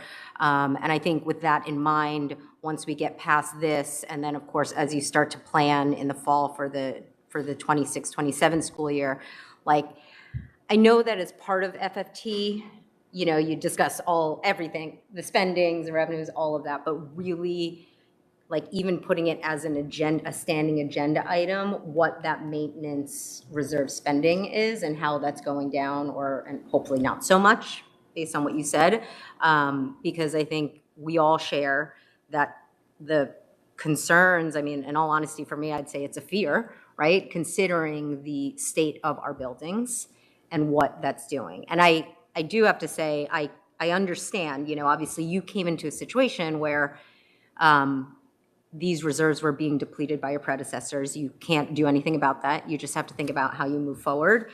And I think, thank you for explaining a little bit more about how, taking from reserves, maintenance reserves would then give us a little bit more time, give you a little bit more time to really think more strategically moving forward.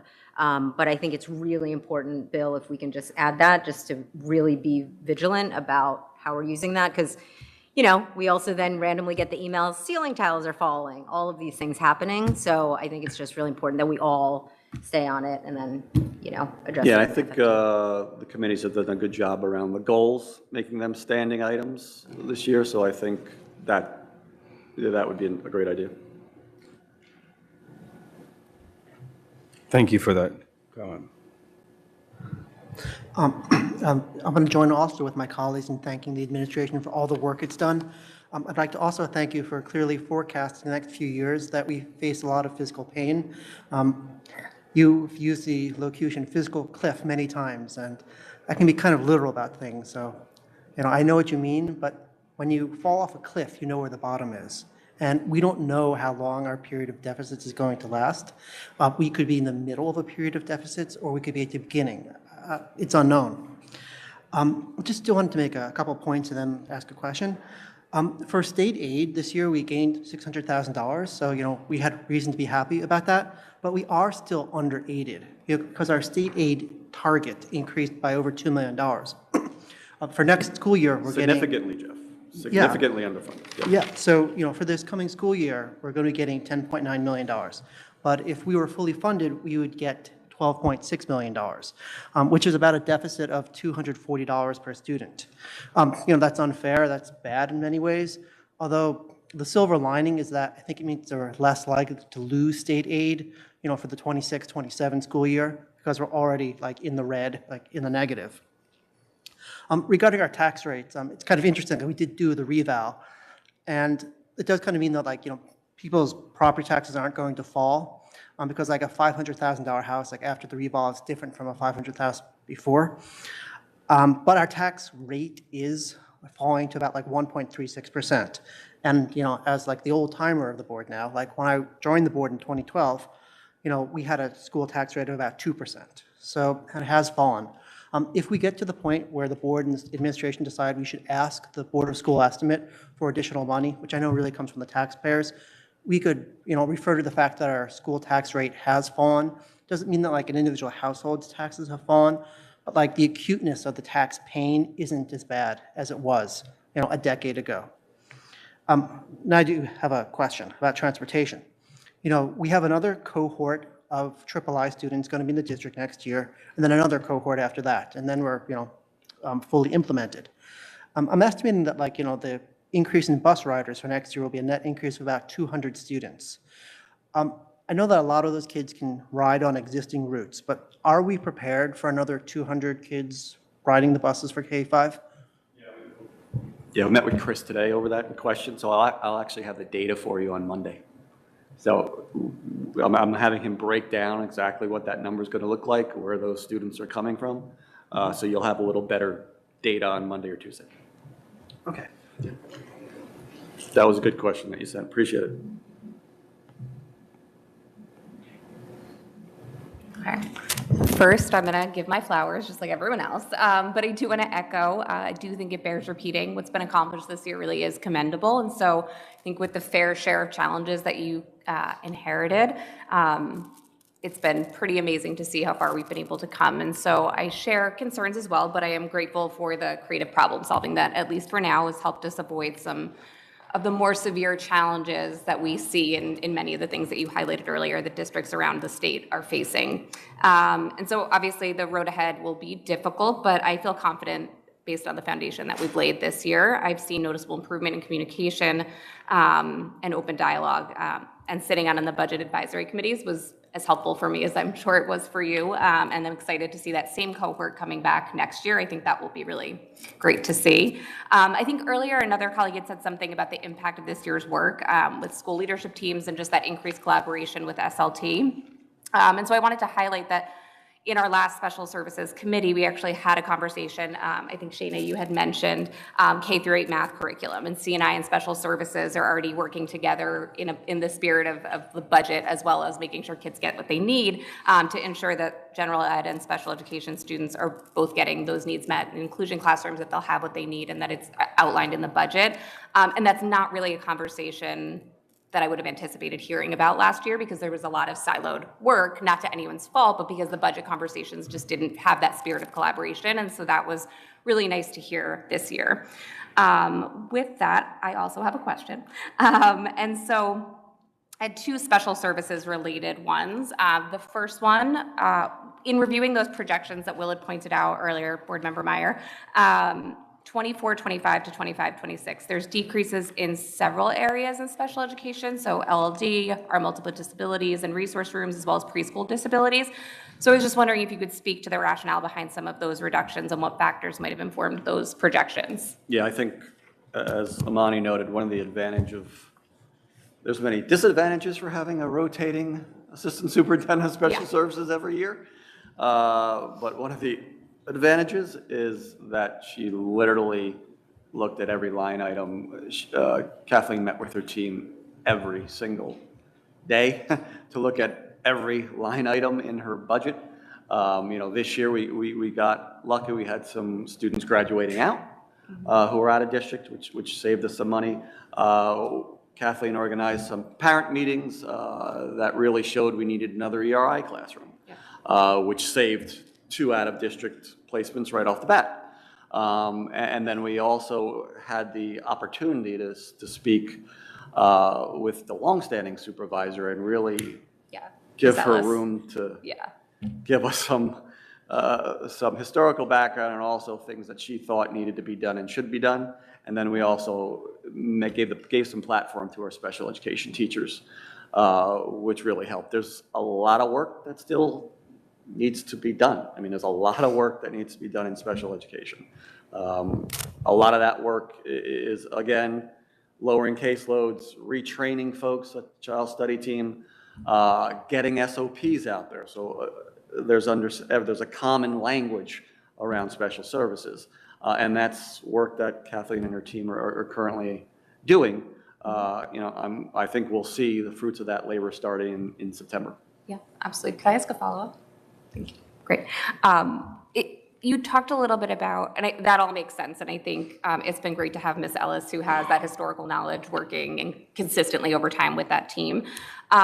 You mentioned the ERI classroom. So when we talk about investing in that continuum of services, we've talked about that in committee, something I think probably most of us would support. From a budget and planning standpoint, though, how prepared do you feel we are to continue making those proactive investments, like you said, on the front end, while also ensuring that we do maintain high quality as we expand those offerings? Obviously, the offerings are intended to, either pull back or prevent students from going out of districts. I've seen this happen before, where, say we open an elementary school one, and then all of a sudden we haven't planned, or we don't have the funding for middle school, and so then we have the negative impact of then having to send those very same students back out a few years later. And so just thinking, just want to get some sense of your thinking about both the investment on the front end and then maintaining quality over time. Yeah, I use ERI as an example. So we have, I think it's 2 to 3 students from New Providence that are now in the program. So we've been networking on a regular basis. Kathleen and her networks, me and mine. So tuition students. Tuition students, correct. So trying to open up those programs, not only for our students, but for other students as well. We have programming at at Columbia High School that we can also open up for school-phobic students.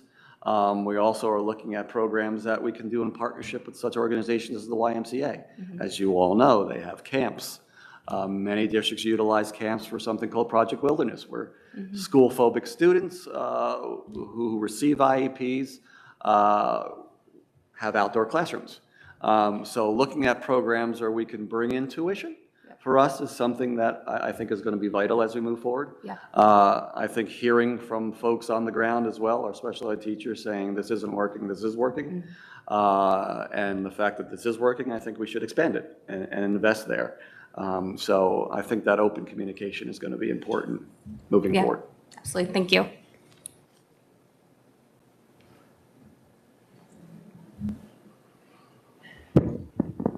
I just wanted to say thank you for this presentation. Thank you for all the work that you've put in over the past few months with all of us, with the community. I realize, I see that many of these town halls are at night when you can be, I'm sure with your family or friends, and it's a big commitment and it's a big sacrifice. But I think it's been really worthwhile because you've discovered a lot of information and you've really gotten to know our community. But again, it takes a lot of work, and I really want to thank you for that. I also want to thank you for how transparent you've been. It's not easy to deliver news that's hard to hear. And this is news that's hard to hear. We have some hard choices in front of us, but I think your transparency and candor about it, you're being strategic about, thinking through where we can cut costs is going to go a long way in building back that distrust that we do have. And I also just want to shout out the Budget Advisory Committee. I think that was a great idea. I'm so happy that you implemented it. I've listened in on a couple sessions, and I think it's been, from my perspective, I know Liz mentioned, it's been really valuable. I think the people on that committee have really made some great comments, given some good feedback, so thank you for doing that. Yeah, so just a big thank you. You're welcome. I think it's going to be important moving forward, if we're going to continue this data-driven culture, is holding each other's feet to that fire in regards to data. We have to get to a point where that's how we're making decisions. That's what we do. That's the norm. We have places that store the data, we're utilizing the data, and that's how decisions are made.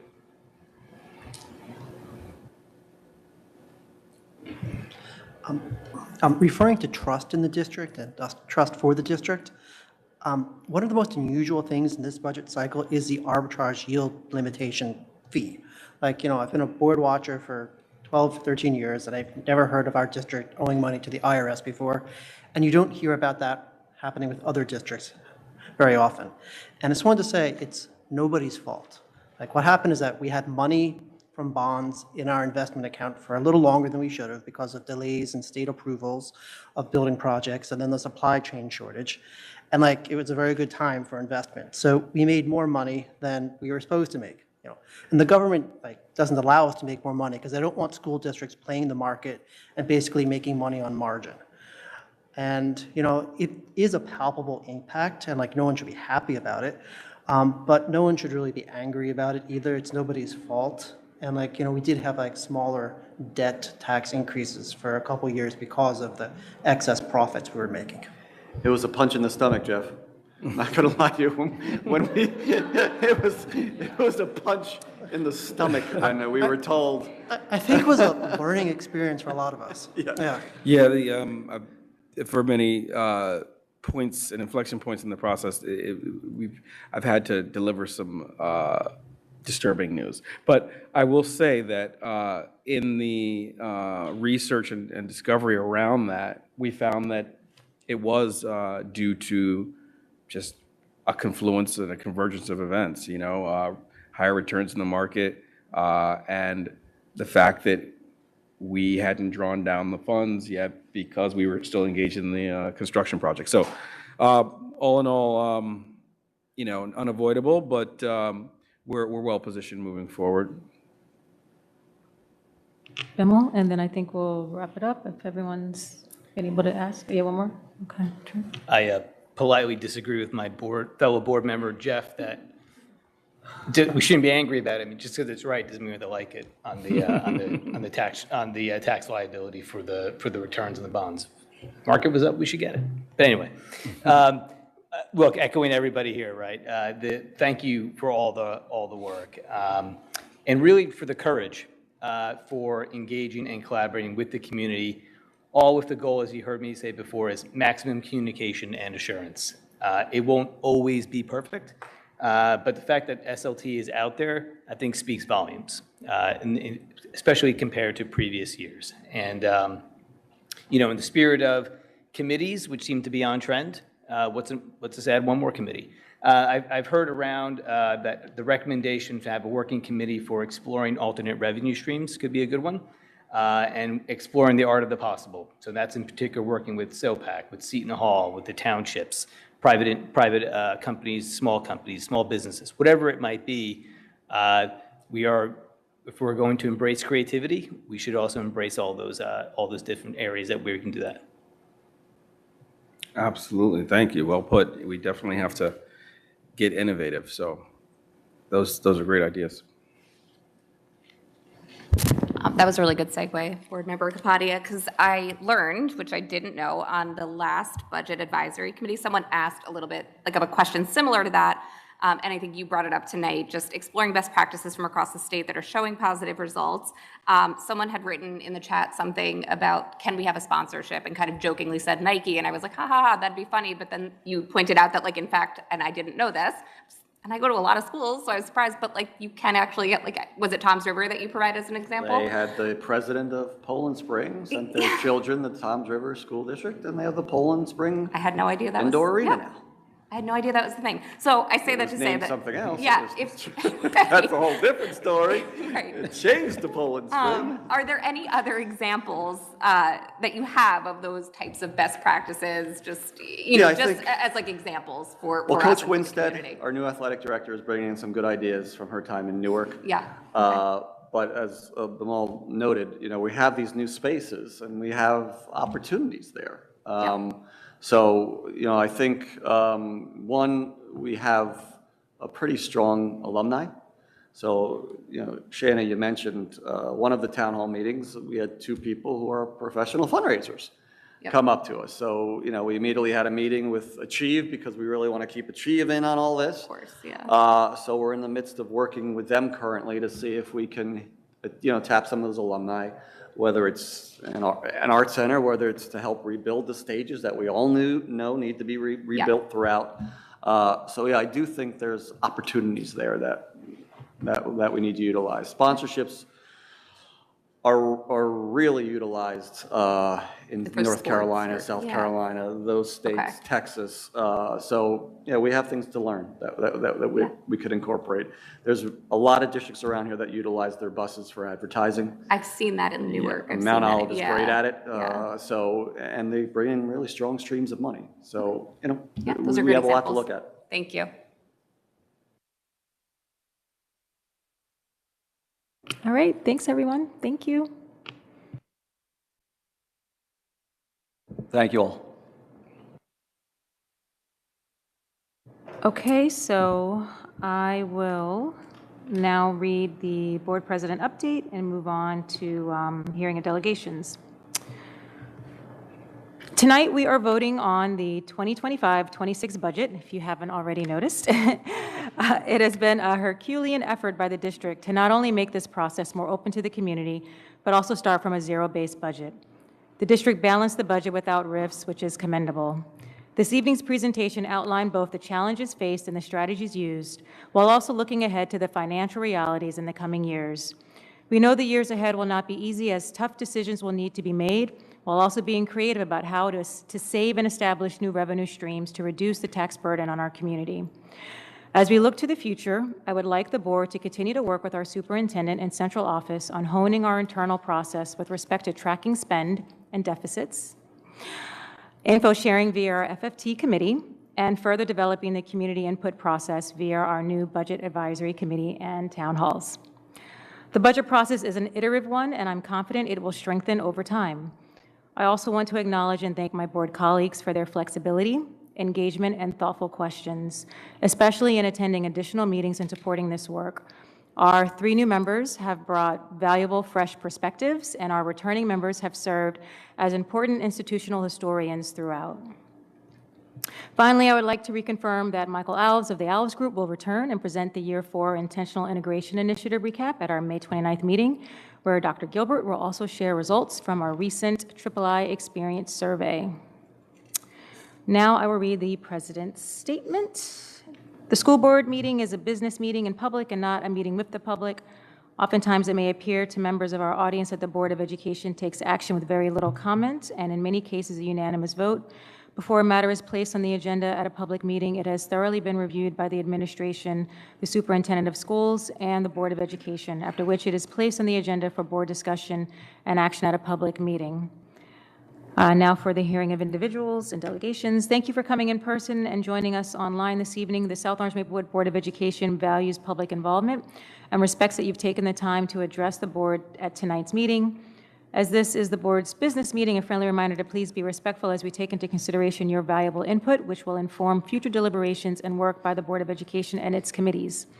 The board does have time limits by policy, and it will be enforcing those to enable as many people to speak as possible this evening, although I don't think we're going to have that issue tonight. Each individual will be given 3 minutes to speak. The first public comment period is usually limited to 1 hour, with priority often given to items related to the meeting agenda. And the second public comment period may be limited to 30 minutes. There's someone on there, right? Yeah. Okay, thank you. Carrie, please come up. Thank you for so patiently waiting.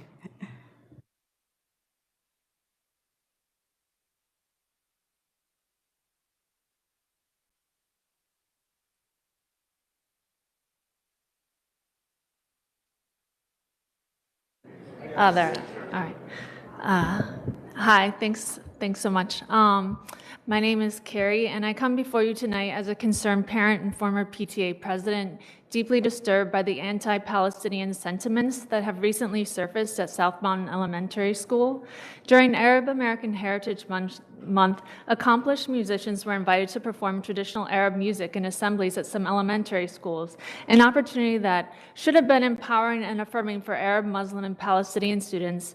Instead, the celebration of heritage was met with unwarranted outrage, ignorance, and racism.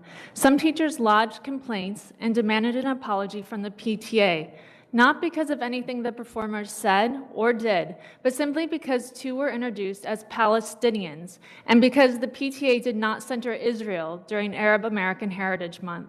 Let's be clear, Israel has never claimed to be an Arab country. From its inception, as documented by the United Nations and countless human rights organizations, Israel has engaged in the erasure and ethnic cleansing of Arabs, treating those who remain under its military occupation as second, third, and even fourth-class citizens. The teachers' reactions, steeped in political bias, fuels misinformation, racism, and fear, during an ongoing genocide of Palestinians. Their response is not only inappropriate, it is racist and harmful. It is unacceptable that in a district that claims to champion equity and inclusion, the presence of a Palestinian voice is treated as a threat to be silenced and erased. How can educators be trusted to teach any child, let alone Arab, Muslim, or Palestinian students, when their own biases render them incapable of accepting the truth of someone's identity? When teachers react to a Palestinian performer with outrage and hostility, they send a dangerous message to our children that some stories are not valid, some identities are not welcome, and some communities are not worthy of recognition or respect. That is discrimination, that is erasure, and it must not be tolerated. Palestinians have every right to identify with their country, no matter how aggressively racist or colonial narratives try to erase them. Palestinians are not obligated to conform to a fictional version of history or geography created by those who support ethnic cleansing and colonization. Teachers who reject this reality are not just expressing an opinion, they are actively supporting the denial of international law and the suppression of Palestinian identity. I'm calling for an immediate investigation into the teachers who made these discriminatory complaints. Their actions are not only unacceptable, they are a violation of the district's stated values. I would also like to know how we as parents can file an affirmative action complaint against these teachers for their intolerance and anti-Palestinian behavior. This is also not just a single incident. This is about the environment being allowed to take root, one in which Palestinian children are made to feel invisible, unwelcome, and unsafe. There needs to be professional development on Palestine and cultural competency, as we've experienced a steep rise of Islamophobia and anti-Palestinian racism in our schools and community. If the South Orange Maplewood School District truly believes in equity, justice, and anti-racism, then that commitment must extend to Palestinians, fully, visibly, and unapologetically. Thank you. Thank you, Carrie. There are no online public speaks, so then that concludes public speaks tonight. Now we will move on to committee reports. Much of the work our board does happens in committees, and the results are brought to the board meeting for action. Detailed minutes of each committee meeting are posted on our website, and we encourage you to review them. We'll now hear from the chairs of our committees with brief highlights from this month's meetings, and we'll start on this side. So Deirdre for Rutgers. Oops. Thank you. The Rutgers Implementation Committee met on April 8th. Those attending from the board included President Deval Wilson, Second Vice President Eckert, Board Member Zaki Gable, and myself. Among the issues addressed in the committee were the following. The district provided an update on visits made by Dr. Fergus. Dr. Fergus provided professional development to administration on risk ratios. He has also conducted visits with each of the schools. In the elementary schools, he helped conduct risk ratio analysis to understand which students are referred to special services. At CHS, he examined recently released state accountability data. And in the middle schools, he examined the new middle school math initiative criteria for recommending accelerated math. Information gained from the visits included a number of Black and brown students in elementary schools are classified, especially boys. So this is an important area of focus going forward. He also commented that good general education programming is important to support classified students, and NJTSS is the right pathway to get the district there. At CHS, findings from the data included that of the students with Ds and Fs, 70% are Blacks, and there are gaps in students referred to NJTSS. At the middle school, again, he examined data on students taking accelerated math, including the risk ratios, and some of these data are in the written notes. He also examined the criteria that the district is using for making middle school math recommendations. That was also discussed in CNI, so Shana will have that in her notes as well. It was also discussed that the current access and equity policy as written may be a contributing barrier to getting students of color in accelerated math due to the universal parent choice option. For future Dr. Fergus visits, he will provide professional development to administration, and he will also meet with SLT to debrief his visits and make further recommendations on how to help better align our district work with the Rutgers recommendations. The administration will think about how and when to present information learned from Dr. Fergus to the full board. The district also provided an update on meeting with Judge Wallace, which occurred on March 19th.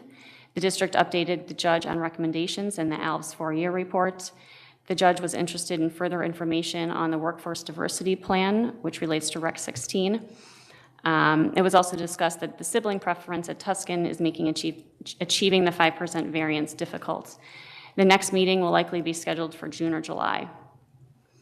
And as Nubia mentioned, the district will present an update on the ALB's Group 4-year report at our May 29th board meeting. We also discussed III busing and placements. We discussed analyzing data to be more efficient for the 25-26 school year. This includes, after that algorithm is run, having the ALB groups model and analyze the results for unnecessary isolated placements and for inefficient routes, and perhaps also adjusting the variance a bit if it could gain efficiencies. It was also suggested that the ALBS group hold some spots at school for late registration that occurs, which we know accounts for more inefficient bus routes. The past year, 70% of kindergarten students were assigned to their closest school, so route inefficiencies and isolated placements could be modeled, analyzed for the remaining 30%. District leadership will engage with the ALBS group on these points before finalizing the kindergarten placements for the 25-26 school year. In terms of placements, the Dealey, Bolden, Marshall placements have been assigned, as have the middle school placements, and the pre-K and kindergarten placements. The district is aiming for the end of May. The administration also stated that included in the assignment letters that are sent to parents is information on how to request a transfer. There was also discussion that the district website should be updated to include easily identifiable information on the hardship and transfer request process, including within the transportation section of the website. The district will present on the January III survey at the May 29th board meeting and potentially other surveys that have been recently conducted. These include the Seton Hall University Market Research Project that 100 families opted into, as well as the Hanover Research Diversity, Equity, Inclusion, and Belonging Survey, which was administered in December. And there will also be an upcoming, the annual NJSCI Climate and Culture Survey will be going out this spring.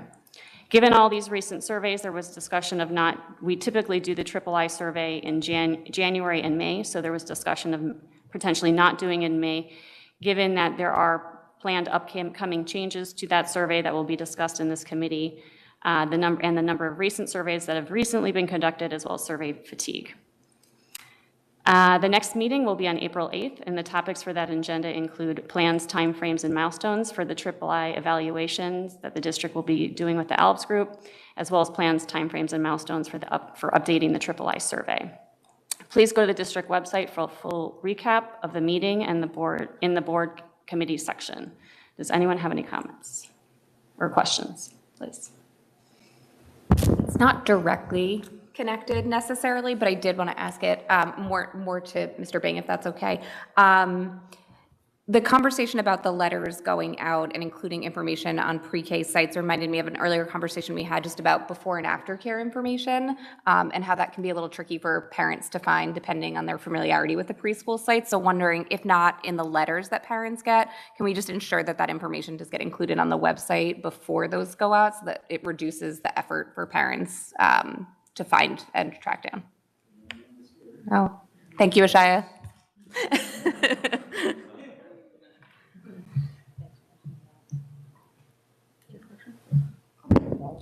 Thank you very much. I'm not on this committee, but I want to make a comment on the information about the III on our website.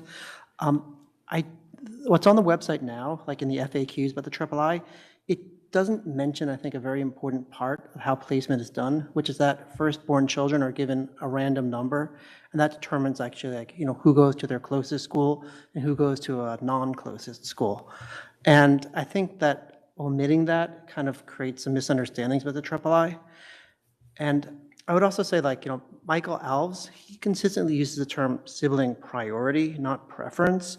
And I think it does make a difference because, like, putting younger siblings with their older sibling, unless there's like a special ed placement, or unless it were like a Marshall Bolden issue, like, it is an absolute. Like, we do keep siblings together, even when we've made a mistake in like the initial assignment. So I think we really can make the information about the III more accurate. And like when we have like the next time we explain to the public how the III works, like we should mention that it does use a random number.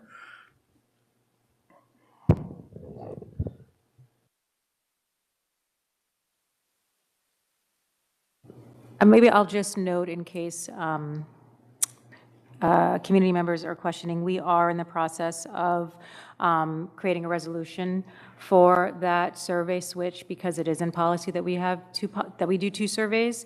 And so in order to make that change, we do need to create a resolution. We've already spoken with legal counsel about it, and that is in process. So we do that the right way. Yes, Jeff? I have a question. I think since his first recap report on the III, Michael Alves has recommended that there be some kind of conversation between, people working on transportation and people working on placement. And the previous superintendent, he didn't implement that really. And I was wondering, is the current administration committed to that, to having a little bit of pragmatism in placements to avoid isolated placements? We started those conversations about 3 months ago. We gave Al access to TransFinder for the first time. So they are communicating. Chris, Jordan, and Al are communicating on a regular basis. Oh, good. Thank you very much. In a document we got from Alves, it came out that actually, for the first time ever, a child whose closest school was Marshall was assigned to Tuscan, and that hadn't happened before. And I'm thinking it's probably a child who's hard to bus, and it would make things easier to put that child at a different school.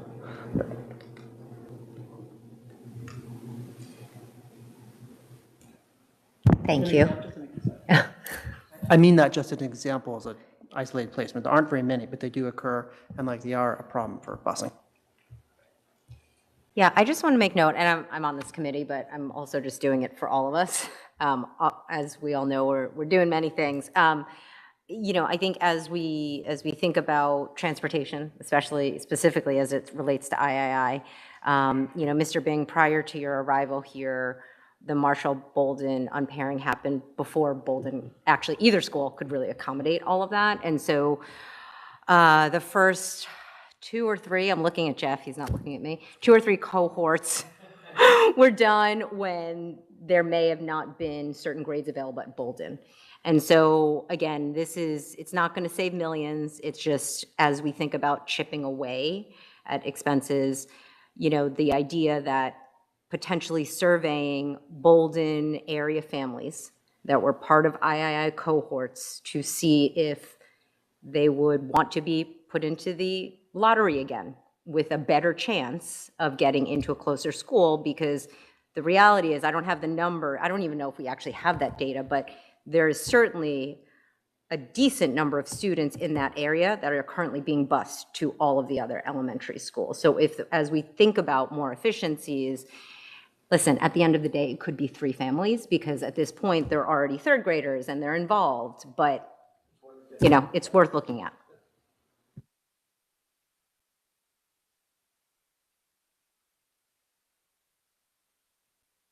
All right. The Personnel Committee met on Monday, April 21st at 6:30 p.m. Board members Gifford, Kapadia, Sackett, Gable, and myself, and along with Mr. Bing, Dr. Gilbert, and Mr. Adedoyan. As usual, much of what was discussed is confidential. However, we have put whatever is public-facing on the district website. Among the topics discussed, in terms of job openings and vacancies update, we did talk about the assistant BA job rec that is still open, fielding resumes. In the meantime, the district will be bringing on 2 consultants through the end of the year. An accountant, current one is on leave right now, and an assistant BA. Unfortunately, Mr. Zebiega has taken another role closer to home, and he'll be leaving us in May. And you'll actually see that in Financial Resolution 479P. We discussed district goals and the 5-year workforce diversity plan. In terms of major updates, the comprehensive needs assessment, the survey that went out to staff members.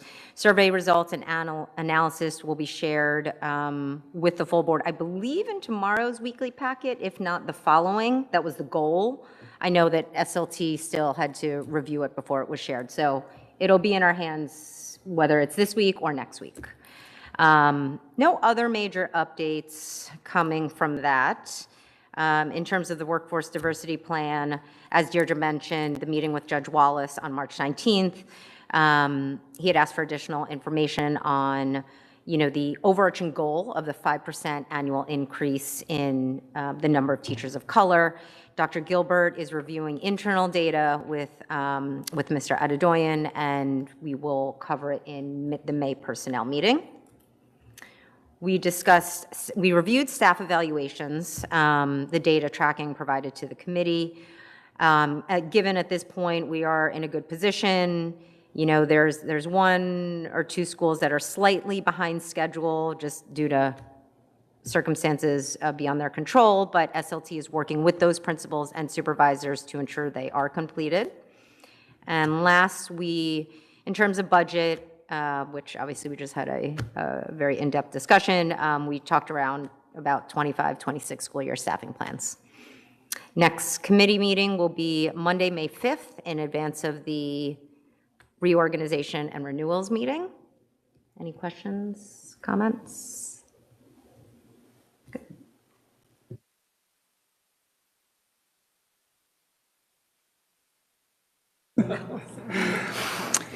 The Policy and Governance Committee met on April the 2nd. We had a sort of streamlined committee, myself, Board Member Brown, as well as Ms. Jessamaria and Dr. Gilbert.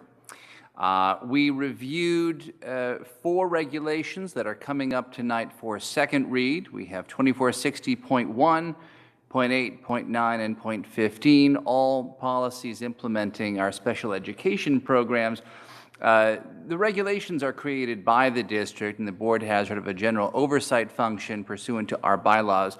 But we do follow the same two-read adoption for regulations that require board approval. So we're looking at those up tonight for second read. No changes have been made from first read last month. We don't have any policies up tonight for first or second read. There are several policies that we discussed at the meeting, and there are numerous policies in the pipeline right now from a recent policy alert that our vendor Strauss Esme put out with regard to changes in the law. We will anticipate seeing a number of them come through over the next few months, but we are right now focusing on doing sort of maintenance and upkeep to our policy manual as need be, but otherwise asking the district to really focus their efforts on development of our regulations, which, as we've noticed, I've mentioned a number of times, we are historically and institutionally in arrears on having on the books. So we're working on getting that number down. We did have discussions during the meeting regarding policies on generative AI, for which we're seeking some additional input from teachers this month and then review it next month. Our corporal punishment policies as it relates to the policy on physical restraint of special education students and finding some new language there in coordination with the Special Services Committee. Finalizing a regulation on the evaluation of the business administrator, which has been on our docket for a while to complete. Looking at our policies on substance abuse, student smoking, and reporting violence, vandalism, HIB, and alcohol offenses, especially as it relates to the concerns mentioned by our student reps earlier tonight regarding substance use and smoking in bathrooms, and making sure that our policies reflect what they need to be and that we're implementing them. We also discussed smartphone policies, making sure, and this is in response to, in part, a policy update coming down from Strauss Esme, that we are keeping up with our policy language with updated technology, focusing more on smartwatches and less on portable fax machines. Looking at making sure that our policies are going to allow us to look at whatever changes we need to make in the way smartphones are being used in middle and high schools, especially next year. We looked at the current status of the tuition assistance policy for teachers and staff, making sure that that is the way we need it to be. The academic placement policy regarding especially students accessing AP classes.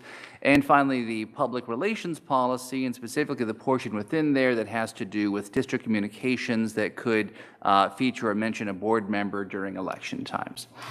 Our next meeting is on May 7th, and the minutes are on the website. Any questions? No? Thank you. So as we were in the middle of budget season, the FFT committee met twice this month, once on April 9th and again on the 21st. Board members Meyer, Callahan, and Bennett and myself were in attendance for the first, and board member Eckert was good enough to stand in for Jeff on the second. For both meetings, the majority of our discussion was laser focused on the 25-26 budget and the forthcoming budget presentation. Additionally, we discussed the following items. GEM Solutions invoice. Mr. Moody updated us that the district and the vendor have come to an agreement to pay for 65% of the cost.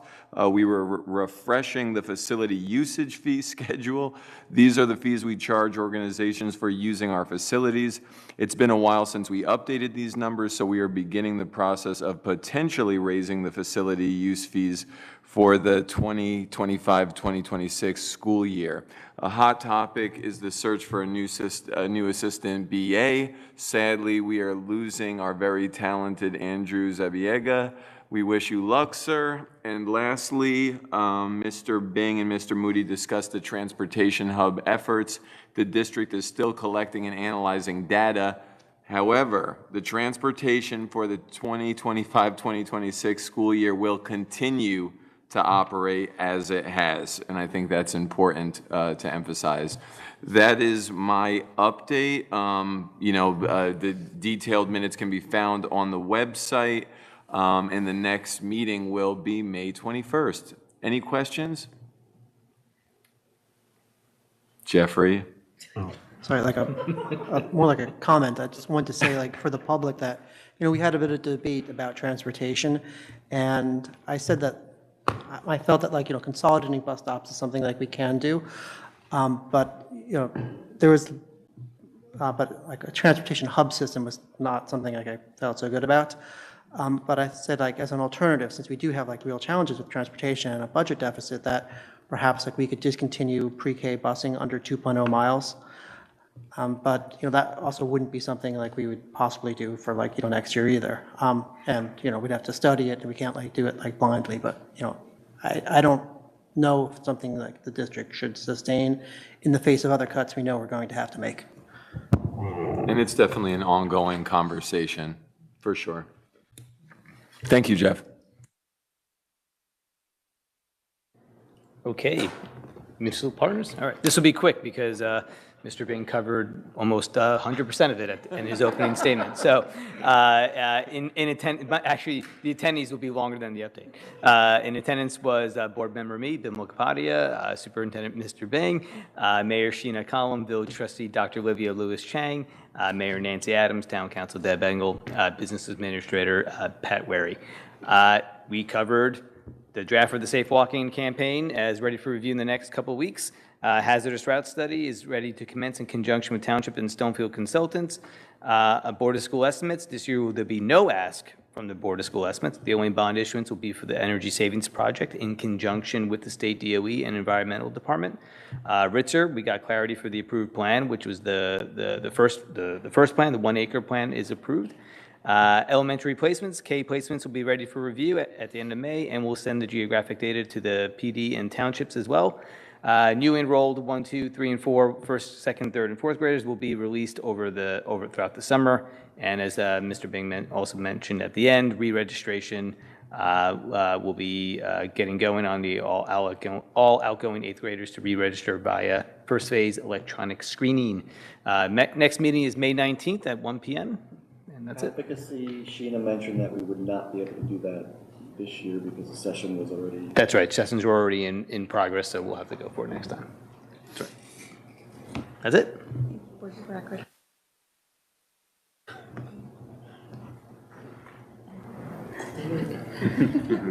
With the work that has commenced in Maplewood regarding the pipes, the lead pipes into the streets, do we know if that's going to impact anything in terms of road closures? I mean, at least the Village Green article I read said that it could go to the end of the year. So maybe at your next meeting, you could just add that. I don't know that it'll impact anything, but just with road closures, anything around transportation, obviously this year, but I'm also more thinking about next year when we've got 200 plus new riders, all new routes and whatnot. Thank you. You got it. Great. Oh, Take mine. okay. Or touch and go with my microphone, but I think I got it. Thank you. All right. 100% of this has not been covered, so get excited. So special services met on March 18th. We met from 6:30 to 8:24, which is approximately 20 minutes less than last month. You're welcome. It was myself, board members Eckert, Meyer, and Sackett Gable, along with Superintendent Bing, Ms. Jessa Maria, and Dr. Gilbert. We began, as we always do, with our CPAC check-in. We were joined again by the VP of Policy Initiatives, Ms. Nasberg, reinforcing our commitment to increasing that collaboration. We discussed reading and writing times across elementary schools and what those minutes look like across IEPs. We discussed the implementation of the 504 processes, and the implementation includes communication. And then we landed also on making sure that IEP prep information for families is disseminated across schools in a variety of languages, including Haitian Creole, which there were some updates at the state level to things like the prize this year, making sure that everyone has access to those. As with other committees, the budget was the primary driver and point of conversation in this meeting. One of our goals that for our committee is efficient use of funds and educational resources, and that supports our district goal 1.4. And we looked over the special services budget line by line. We highlighted some key investments and discussed professional development and classroom resources. So funding will support continued work on Orton Gillingham training to help students maintain and learn in general education settings, expanding that raw screen training that we've been discussing in the last few months, collaborative problem solving, moving to a more coaching model next year, and also continuing to provide IEP and legal training for CST members, again, coming out of the special education audit, which helped us kind of identify what some key levers are. To Mr. Bing's point, the better processes that we have, the more likely it is that parents and students are getting what they need here in a way that feels supportive. New allocations also include training for our related service providers, which is exciting. That hadn't existed before. There are also additional resources being allocated for ERI and LLD classrooms and preschool furniture for Montrose. The administration also confirmed, like I stated earlier, collaboration between our special services and our CNI teams to ensure that all needs are addressed regarding inclusion classrooms, particular attention being paid to our new math curriculum. We also noted that surveys were sent to principals so we could assess materials, needs for teachers, moving classrooms, and things like that so we don't miss anything. Thought that was a really important point and was excited to hear that. The committee also discussed adding an additional child study team, which has been discussed earlier tonight as well, to reduce case loads, and also is recruiting for 2 full-time BCBA positions, that's board certified behavior analyst, to address some high behavioral support needs that are currently being covered by an outside contractor.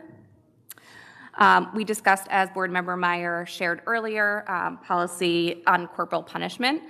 This was discussed adding additional language to ensure that this policy and policy 5561, use of physical restraint and seclusion for our students with disabilities, so that those two policies speak to each other. And to that end, we appreciate a public speaks from, I think 1 or 2 months ago at this point, from community member Danielle Thorne, that put this back on our radar, brought it back to our attention. We also discussed the regulation that's needed for our 504 that's currently missing and prioritizing that. And that is it. Our next meeting is May 15th. Full recap is on the district website, and I'm opening the floor for questions, comments. A round of applause because it's late. I'm just kidding. I'm just kidding. Thank you. Okay, on to curriculum and instruction. The CNI committee met on April 7th at 6:30 p.m. with all members present from both the district and the board. We discussed progress updates related to district goals, including the following highlights. Goal 1 under college and career readiness.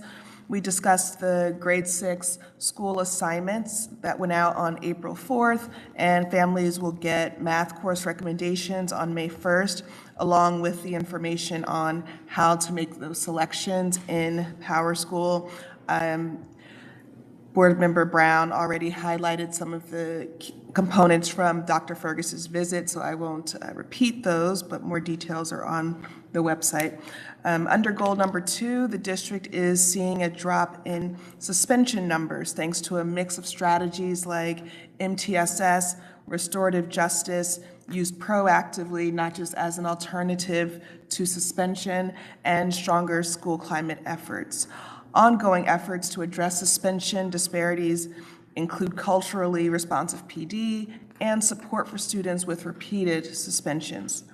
At CHS, attendance is improving, especially with new coding in Power School and outreach efforts, and we should see the data related to the Correction Action Plan in August. The Freshman Academy is gearing up to support 9th graders through community building, mini courses, and dedicated teaching teams with a focus on long-term success. With Goal 4, we discussed the curriculum nights for reading and art portfolios, as well as ongoing efforts to increase participation in those nights. We didn't review any policies for adoption this month, and there are no curricula up for board approval. We discussed C&I-related budget items with a focus on summer programming, which are included in Resolution 4792G. The district is rolling out its usual summer programs with a couple of exciting additions. Camp Invention for elementary STEM is coming back, and a new program for aviation training. While COVID funding is no longer available to support some programs, such as music, financial assistance will be offered to families in need. In addition, we received key updates related to the CHS scheduling process, which remains on track, and our next meeting will be May 12th at 6:30 p.m. Questions? Okay. All right, thank you. Great, good job, everyone. Thank you. We are now going to the action portion of the meeting. Mr. Booty, can you please read the resolution into record? Sure, absolutely. We are, the board is prepared to take action on items 4789 through 4796, as well as hand carry for 4797. We prepared to do a vote. What's up? Do you want to do them together or? Okay. A and B, yes. So if we're ready, we can do a roll call vote. Just reconfirming, whether everyone ready to vote? No one had any comments? Were there any discussion Okay, items? great. No worries. Okay, so I'll proceed with the vote. Board Member Bennett? Yes. Board Member Brown? Yes. Board Member Callahan? Yes. Board President Duval Wilson? Yes. Board Member Eckert? Yes. Board Member Gifford? Yes. Board Member Kapadia? Yes. Board Member Meyer? Yes. And Board Member Sackett Gable? Yes. All right, thank you.